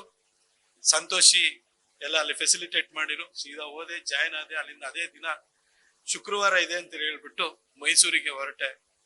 ನಾನು ಆ ಊರಿಗೆ ಹೋಗಿ ಆದ ನಂತರ ಅಲ್ಲಿ ಯಾರೋ ಟೈರ್ ಸುಡ್ತಾ ಇದ್ದಾರೆ, ವಿಜಯ್ ಶಂಕರ್ ಪರವಾಗಿ. ಅವ್ರು ಹಿಂದಿನ ಎಲೆಕ್ಷನ್ ಅಲ್ಲೂ ಸೋತೋಗಿದ್ದಾರೆ. ಆದ್ರೂ ಕೂಡ ಅವ್ರ ಪರವಾಗಿ ಯಾರನ್ನೋ ತಗೊಂಬಂದು ಹಾಕ್ಬಿಟ್ಟಿದ್ದಾರೆ, ಪ್ರತಾಪ್ ಸಿಂಹ ಅಂತ. ಊರು ಕೇರಿ ಗೊತ್ತಿಲ್ಲ, ಓದುಗರಿಗೆ ಅಷ್ಟೇ ಎಲ್ಲ ಚೆನ್ನಾಗಿ ಪರಿಚಯ ಇತ್ತು. ಆಗ ಭಟ್ರು ಮೈಸೂರಿಗೆ ಬಂದು, ನನಗೆ ಗೊತ್ತಿರೋ ಪ್ರಕಾರವಾಗಿ ಹೆಚ್ಚು ಕಡಿಮೆ ಒಂದು 20-22 ದಿನ ಮಧ್ಯದಲ್ಲಿ ಬೆಂಗಳೂರಿಗೆ ಹೋಗಿ ಬರೋರು ಅಷ್ಟು ಬಿಟ್ರೆ ಪ್ರೆಸಿಡೆಂಟ್ ಹೋಟೆಲ್ ಅಲ್ಲಿ ಕುತ್ಕೊಂಡು ಎಂಟೈರ್ ಎಲೆಕ್ಷನ್ ಅನ್ನ ನಡೆಸಿದವರು ಭಟ್ರು. ಒಬ್ಬ ಅಪ್ಪಟವಾದಂತಹ ಮುದ್ರಣ ಮಾಧ್ಯಮದ ಪತ್ರಕರ್ತ ಅವರು, ಯಾರು ಪ್ರಿಂಟ್ ಜರ್ನಲಿಸ್ಟ್ ಅವರು. ಬೇಸಿಕಲಿ ಅವ್ರು ಎಲೆಕ್ಟ್ರಾನಿಕ್ ನಾನು ಹೇಳಲ್ಲ, ಅವ್ರಿಗೆ ಬರವಣಿಗೆ ಅನ್ನೋದು ದೇವರು ಸಿದ್ಧಿಸಿದ್ದೇನೆ ಅಂತ ಆ ತರ ಇದೆ ಅವರಿಗೆ ಕಲೆ. ಅಂತಹ ವ್ಯಕ್ತಿ ಆ ಕ್ಷೇತ್ರದಲ್ಲಿ ಅಷ್ಟೆಲ್ಲ ದೊಡ್ಡ ಹೆಸರನ್ನು ಮಾಡಿರೋ ವ್ಯಕ್ತಿಗೂ ಈ ರಾಜಕಾರಣ ಇದು ಹೇಗೆ ಅಂತಂದ್ರೆ, ಇಲ್ಲಿ ರೂಲ್ಸ್ ಇಲ್ಲ, ಇಲ್ಲಿ ಅಂಪೈರ್ ಇಲ್ಲ, ಯಾವನ ತಪ್ಪು ಮಾಡಿದೀನಿ ಹೆಂಗಾರ ಮಾಡು, ಒಟ್ಟಿಗೆ ಅವನ ಸೋಲ್ಸು ಅಷ್ಟೇ, ಗೆದ್ದವನೇ ಸರ್ದಾರ. ಏನ್ ಬೇಕಾದ್ರೂ ನಿಮಗೆ ನಿಮ್ ವಿರುದ್ಧ ಏನ್ ಬೇಕಾದ್ರೂ ದಾಳಿ ಮಾಡ್ತಾರೆ, ಏನ್ ಬೇಕಾದ್ರೂ ಸುಳ್ಳು ಹೇಳ್ತಾರೆ. ಇಂತಹ ಒಂದು ಕ್ಷೇತ್ರ, ಈ ಕ್ಷೇತ್ರದಲ್ಲಿ ಭಟ್ರು ಅಲ್ಲಿ ಬಂದು ಅದನ್ನ ಹೆಂಗೆ, ಅದು ವಿಶ್ವನಾಥ್, ಅಡಗೂರು ವಿಶ್ವನಾಥ್ ಅಂತ ಹೇಳಿದ್ರೆ ನಿಮ್ಗೆ ಗೊತ್ತಿದೆ. ಅವ್ರನ್ನ ಯಾರು ಮಂತ್ರಿ ಮಾಡಿರೋ ಆ ಮಂತ್ರಿ ಮಾಡಿದಂತೆ ಎಸ್.ಎಂ. ಕೃಷ್ಣ ಅವ್ರ ಬಗ್ಗೆ ಏನೇನೋ ಬರದಂತವ್ರು, ಆ ತರದ ಮನಸ್ಥಿತಿಯವರು. ಆ ವಿಶ್ವನಾಥ್ ಅವ್ರಿಗೆ ಇವ್ರ ಫ್ರೆಂಡ್. ನಾನಲ್ಲಿ ಹೋದಾಗ ವಿಶ್ವನಾಥ್ ಅವರಿಗೆ ಎಲ್ಲರೂ ಕಂಗ್ರಾಚುಲೇಷನ್ಸ್ ಹೇಳ್ಬಿಟ್ಟಿದ್ರು. 2 ಲಕ್ಷನೋ 3 ಲಕ್ಷನೋ ಮಾರ್ಜಿನ್, ವಿಶ್ವನಾಥ್ ಆಲ್ರೆಡಿ ಗೆದ್ದಾಗೋಯ್ತು ನೀನು ಅಂತ ಹೇಳ್ಬಿಟ್ಟು ಅವರಿಗೆಲ್ಲ ಅಭಿನಂದನೆಯನ್ನ ಸೂಚಿಸಿದ್ರು. ಇಂಥ ಒಂದು ಪರಿಸ್ಥಿತಿಯಲ್ಲಿ ಭಟ್ರು ಮೈಸೂರಿಗೆ ಬಂದು ಆ ಪ್ರೆಸಿಡೆಂಟ್ ಹೋಟೆಲ್ ಅಲ್ಲೇ ಕೂತ್ಕೊಂಡು ಸಾರ್ವಜನಿಕವಾಗಿ ಎಲ್ಲೂ ಕಾಣಿಸ್ಕೊಳ್ದಲೆ ಪ್ರತಿಯೊಬ್ಬರನ್ನು ಅಲ್ಲೇ ಕರ್ಸ್ಕೊಳ್ತಿರ್ಲಿಲ್ಲ ಅಂದ್ರೆ ಅವರೇ ಖುದ್ದಾಗಿ ಹೋಗಿ ಭೇಟಿ ಮಾಡ್ತಾ ಇದ್ರು. ಅದು ಯಾವ ರೀತಿ ಆಪರೇಟ್ ಮಾಡಿರು ಅಂತ ಗೊತ್ತಿಲ್ಲ. ನಾನ್ ಮಾತ್ರ ಮುಕುಂಜಿ ಹೇಳಿದ್ರು, ಸಂತೋಷಿ ಹೇಳಿದ್ರು, ನಿಂದೇನ್ ತಲೆ ಕೆಡಿಸ್ಕೊಬೇಡ, ಸುಮ್ಮನೆ ಹೋಗ್ಬಿಟ್ಟು ಎಲ್ಲೇನ್ ಕಾರ್ಯಕ್ರಮ ಕರೀತಾರೆ ಕೈ ಮುಕ್ಕೊಂಡು ಹೋಗು ಅಂತಂದ್ರು. ಭಟ್ರು ನೇರವಾಗಿ ಉಳಿದವ್ರ ಜೊತೆ ಯಾರ್ಯಾರ ಜೊತೆ ಸಂಪರ್ಕದಲ್ಲಿ ಇದ್ರು. ಸಂಘದವರದ ಹೆಸರು ನಾನು ಹೇಳಬಾರ್ದು, ಹೇಳಿದ್ದೀನಿ, ಅದನ್ನ ಯಾರು ಪ್ರಕಟ ಮಾಡ್ಬಿಡಿ ದಯವಿಟ್ಟು. ಆಗ ನಾನು ಬರೀ ಎಲ್ಲ ಊರಿಗೆ ಹೋಗೋದು, ಭಾಷಣ ಹೊಡೆಯೋದು, ಬರೋದು. ಆದ್ರೆ ಹಣಕಾಸಿನ ವಿಚಾರ ಇರ್ಬೋದು, ಸ್ಟ್ರಾಟಜೈಸ್ ಮಾಡುವಂತ ವಿಚಾರ ಇರ್ಬೋದು, ಏನೇನು ನಮ್ಮ ಕೌಂಟರ್ ಆಗಿ ಏನೇನು ನಡೆಯುತ್ತೆ. ಯಾಕೆಂತಂದ್ರೆ ಫಸ್ಟ್ 15 ದಿನ ವಿಶ್ವನಾಥ್ ಅವರು ನಾನೇ ಊರಿ ಪಟೇಲ ಅಂತ ಹೇಳ್ಕೊಂಡು ಆರಾಮಾಗಿದ್ರು. ಫಸ್ಟ್ ಡಿಬೇಟಿಗೆ ಹೋದೆ, ಪಬ್ಲಿಕ್ ಟಿವಿ ಡಿಬೇಟಿಗೆ ಹೋಗಿ. ಈಗ ಶಶಿಧರ್ ಭಟ್ರು ಈಗ ಎಲ್ಲಡಿಕೆ ಜಗದೆಲ್ಲ ಕ್ಯಾಮ್ರಾಗ ಉಗಿತಾನೆ ಇರ್ತಾರೆ ದಿನ. ಆ ಶಶಿಧರ್ ಭಟ್ರು ಅವರೇ ಅವ್ರು ಇಂಟರ್ವ್ಯೂ ಮಾಡ್ಲಿಕ್ಕೆ ಬಂದವರು. ಯಾಕೆಂದ್ರೆ ಫುಲ್ ಎಡ ಆಗ್ಬಿಟ್ಟಿದ್ದಾರೆ ಅವರು, ಆಯ್ತಾ. ಏನೇನೋ ಮಾತಾಡ್ತಾರೆ ಅವ್ರದ್ದು, ನಾನು ನೋಡ್ತೀನಿ ಒಂದೊಂದು ವಿಡಿಯೋಸ್ನೆಲ್ಲ.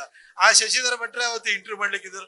ನನಗೊಂದು ವಿಶ್ವನಾಥ್ ಅವರಿಗೆ ಫಸ್ಟ್ ಪ್ರಶ್ನೆ ಕೇಳಾದ ಕೂಡಲೇ ವಿಶ್ವನಾಥ್ ಅವ್ರದ್ದು ಎಲ್ಲಿ ತಗೋತಿಲ್ಲ, ಹಿಂಗ್ ಸಡನ್ ಆಗಿ ತೆಗೆದ್ರು ಗುಲಾಬಿ ಹೂ ತೆಗೆದ್ಬಿಟ್ಟು, ನಾನು ಸಮಸ್ತ ಮೈಸೂರಿಗರ ಪರವಾಗಿ ಪ್ರತಾಪ್ ಸಿಂಹ ಅವರನ್ನ ಸ್ವಾಗತಿಸ್ತೀನಿ ಅಂತ ಕೊಟ್ಟರು.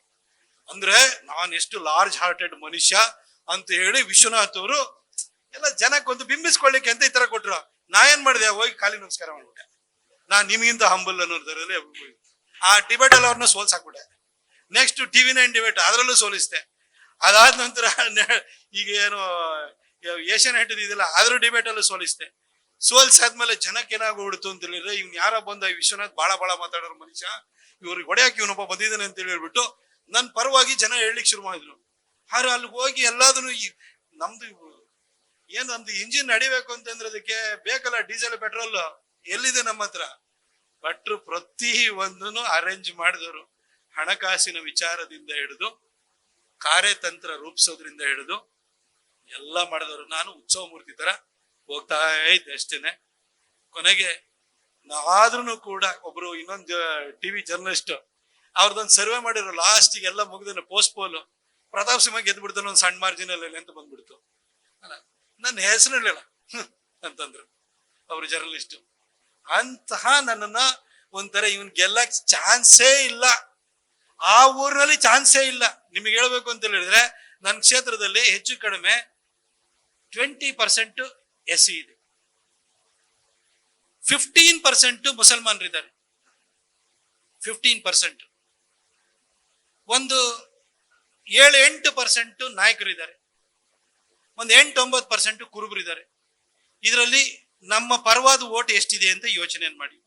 ನಮಗೆ ಬ್ರಾಹ್ಮಣರು, ಲಿಂಗಾಯತರು, ಕೊಡವರು 3 ಕಮ್ಯುನಿಟಿ ಓಟ್ ಹಾಕುತ್ತೆ. 3 ಕೂಡ 1 ಲಕ್ಷ ದಾಟಲ್ಲ.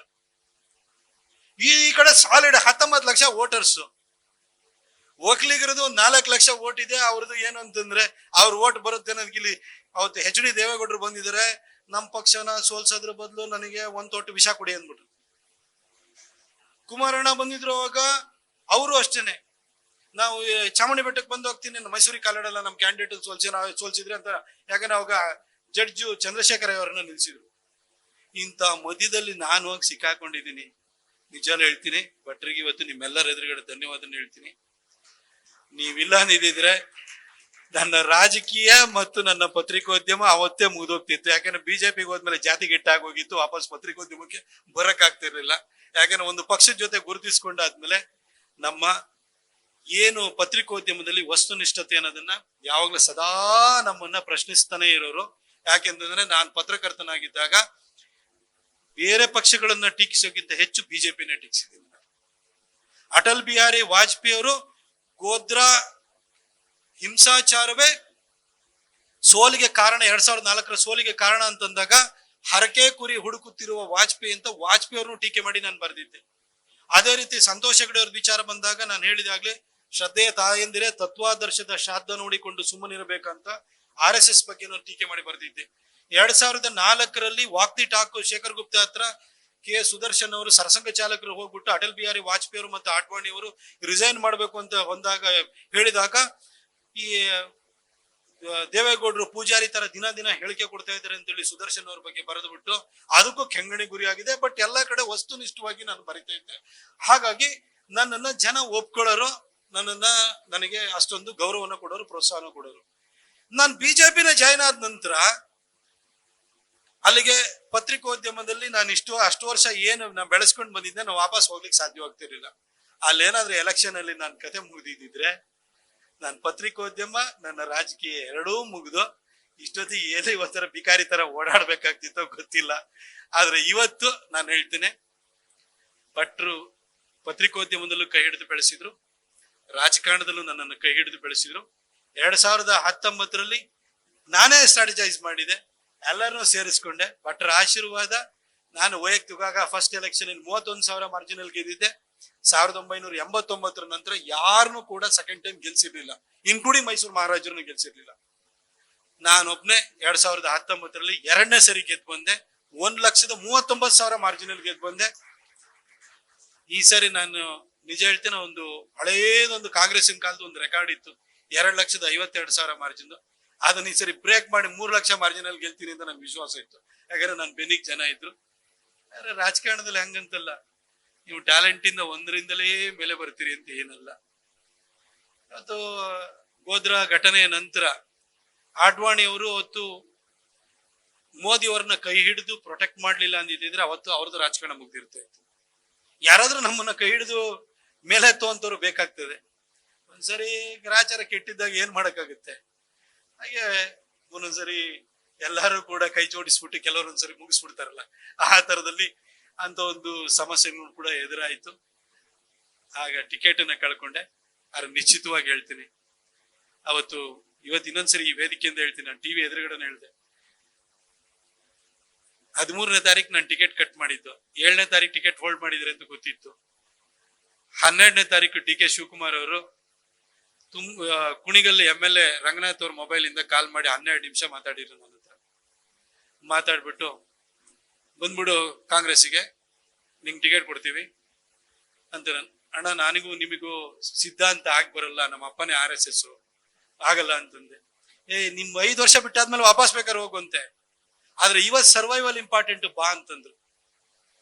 ಕಾಂಗ್ರೆಸ್ಸಿನ ಟಿಕೆಟ್ ನಂದು 7ನೇ ತಾರೀಕು ಹೋಲ್ಡ್ ಆಗಿದೆ ಅಂತ, ಅವ್ರದ್ದು 9ನೇ ತಾರೀಕು ಯುಗಾದಿ ದಿನ ಅನೌನ್ಸ್ ಆಗ್ಬೇಕಿತ್ತು, ಅನೌನ್ಸ್ ಮಾಡ್ಲಿಲ್ಲ ಅವ್ರು.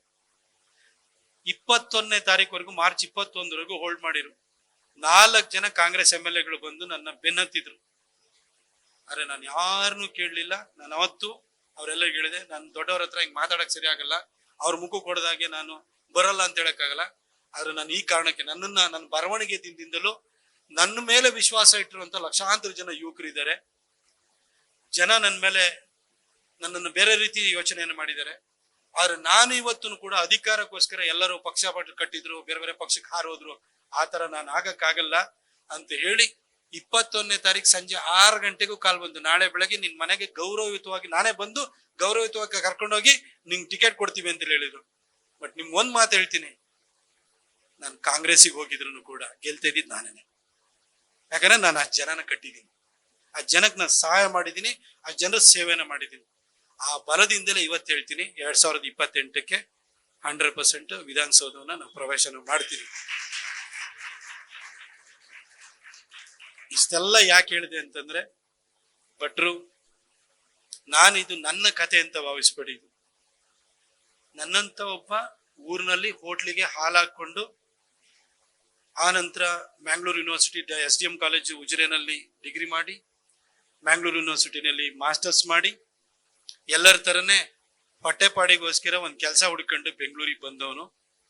ಇವತ್ತು ನಾನು 2 ಸಾರಿ ಸಂಸದನಾಗಿದ್ರೆ, ಒಬ್ಬ ಜನಪ್ರಿಯ ಬರಹಗಾರನಾಗಿ ನಾನು ಹೊರಹೊಮ್ಮಿದ್ರೆ, ಮುಂದಿನ ದಿನಗಳಲ್ಲೂ ಕೂಡ 2028ರಲ್ಲೂ ನಾನು ವಿಧಾನಸೌಧವನ್ನ ಪ್ರವೇಶನ ಮಾಡ್ತೀನಿ ಅನ್ನೋ ಒಂದು ಆತ್ಮಸ್ಥೈರ್ಯ ನನಗೆ ಬಂದಿದ್ರೆ, ಅದಕ್ಕೆ ಸಂಪೂರ್ಣವಾಗಿ ವಿಶ್ವೇಶ್ವರ ಭಟ್ರ ಕಾರಣ. ನನ್ನ ಜೀವನದಲ್ಲಿ ಎಲ್ಲಾ ಸ್ಥಾನವನ್ನ ತುಂಬಿ ಅವರು ನನ್ನನ್ನು ಪ್ರೊಟೆಕ್ಟ್ ಮಾಡಿದ್ದಾರೆ. ನನ್ನಂತರ ಬಹಳ ಜನ ಜರ್ನಲಿಸ್ಟ್ಗಳನ್ನು ಕೂಡ ಬೆಳೆಸಿದ್ದಾರೆ. ನಾನು ಭಟ್ರಿಗೆ ಇಷ್ಟೇ ಹೇಳೋದು, ನಿಮ್ಮ ಪತ್ರಿಕೋದ್ಯಮನ ನಾವೆಲ್ಲ ನೋಡಿ ಅದರ ಫಲಾನುಭವಿಗಳಾಗಿ ಬಂದಿರುವಂತವ್ರು. ಈಗೊಂಥರ ಕಾಂಪ್ರಮೈಸ್ ಮಾಡ್ಕೊಳ್ಳುವಂತಹ ವಾತಾವರಣದಲ್ಲಿ ಎಲ್ಲ ಬದುಕಿರ್ಬೇಕಾದ್ರೆ, ಸಾವಿರಾರು ಕೋಟಿ ರೂಪಾಯಿ ದುಡ್ಡನ್ನ ಮಾಡಿರುವಂತಹ ರಾಜಕಾರಣಿಗಳ ಹೊಡೆತವನ್ನು ಇವನ್ ಪತ್ರಿಕೋದ್ಯಮನ ಕೂಡ ತಡ್ಕೊಳಕ್ಕಾಗಲ್ಲ. ಅಂತ ಸ್ಥಿತಿ ವಾತಾವರಣ ನಿರ್ಮಾಣವಾಗಿರುವಂತಹ ಸಂದರ್ಭದಲ್ಲೂ ನೀವೊಬ್ರು ಆ ಗಟ್ಟಿತನವನ್ನ ಬಿಟ್ಟಿಲ್ಲ, ಮುಂದೆನೂ ಬಿಡಬೇಡಿ. ನೀವು ಸದಾ ಹೀಗೆ ಇರಬೇಕು, ನೀವು ಬರಿತಾನೇ ಇರಬೇಕು. ಯಾವುದೇ ಒಂದು ಕೆರೆ ನೋಡ್ಲಿ, ಒಂದು ಪಕ್ಷಿ ನೋಡ್ಲಿ, ಒಂದು ಊರು ನೋಡ್ಲಿ, ಒಂದು ಸ್ವಚ್ಛತೆ ನೋಡ್ಲಿ, ಏನ್ ನೋಡಿದ್ರು ಕೂಡ ಅದನ್ನ ಬರೆದು ಓದುಗರಿಗೆ ತಲುಪಿಸ್ತಾರೆ. ಇವತ್ತು ಕೂಡ ಬರವಣಿಗೆ ಮುಖಾಂತರವಾಗಿ ನಮ್ಮನ್ನ ಇನ್ಸ್ಪೈರ್ ಮಾಡ್ತಿರುವಂತಹ ಬಹುಶಃ ಕರ್ನಾಟಕದ ಏಕೈಕ ವ್ಯಕ್ತಿ, ಎಲ್ಲಾ ವಿಚಾರಗಳ ಬಗ್ಗೆ ಬರೆದು ನಮ್ಮನ್ನ ಇನ್ಸ್ಪೈರ್ ಮಾಡ್ತಿರೋಂಥವ್ರು ನೀವು ಅಂತ ನಾನು ಹೇಳಲಿಕ್ಕೆ ಬಯಸ್ತೀನಿ ಭಟ್ರೆ.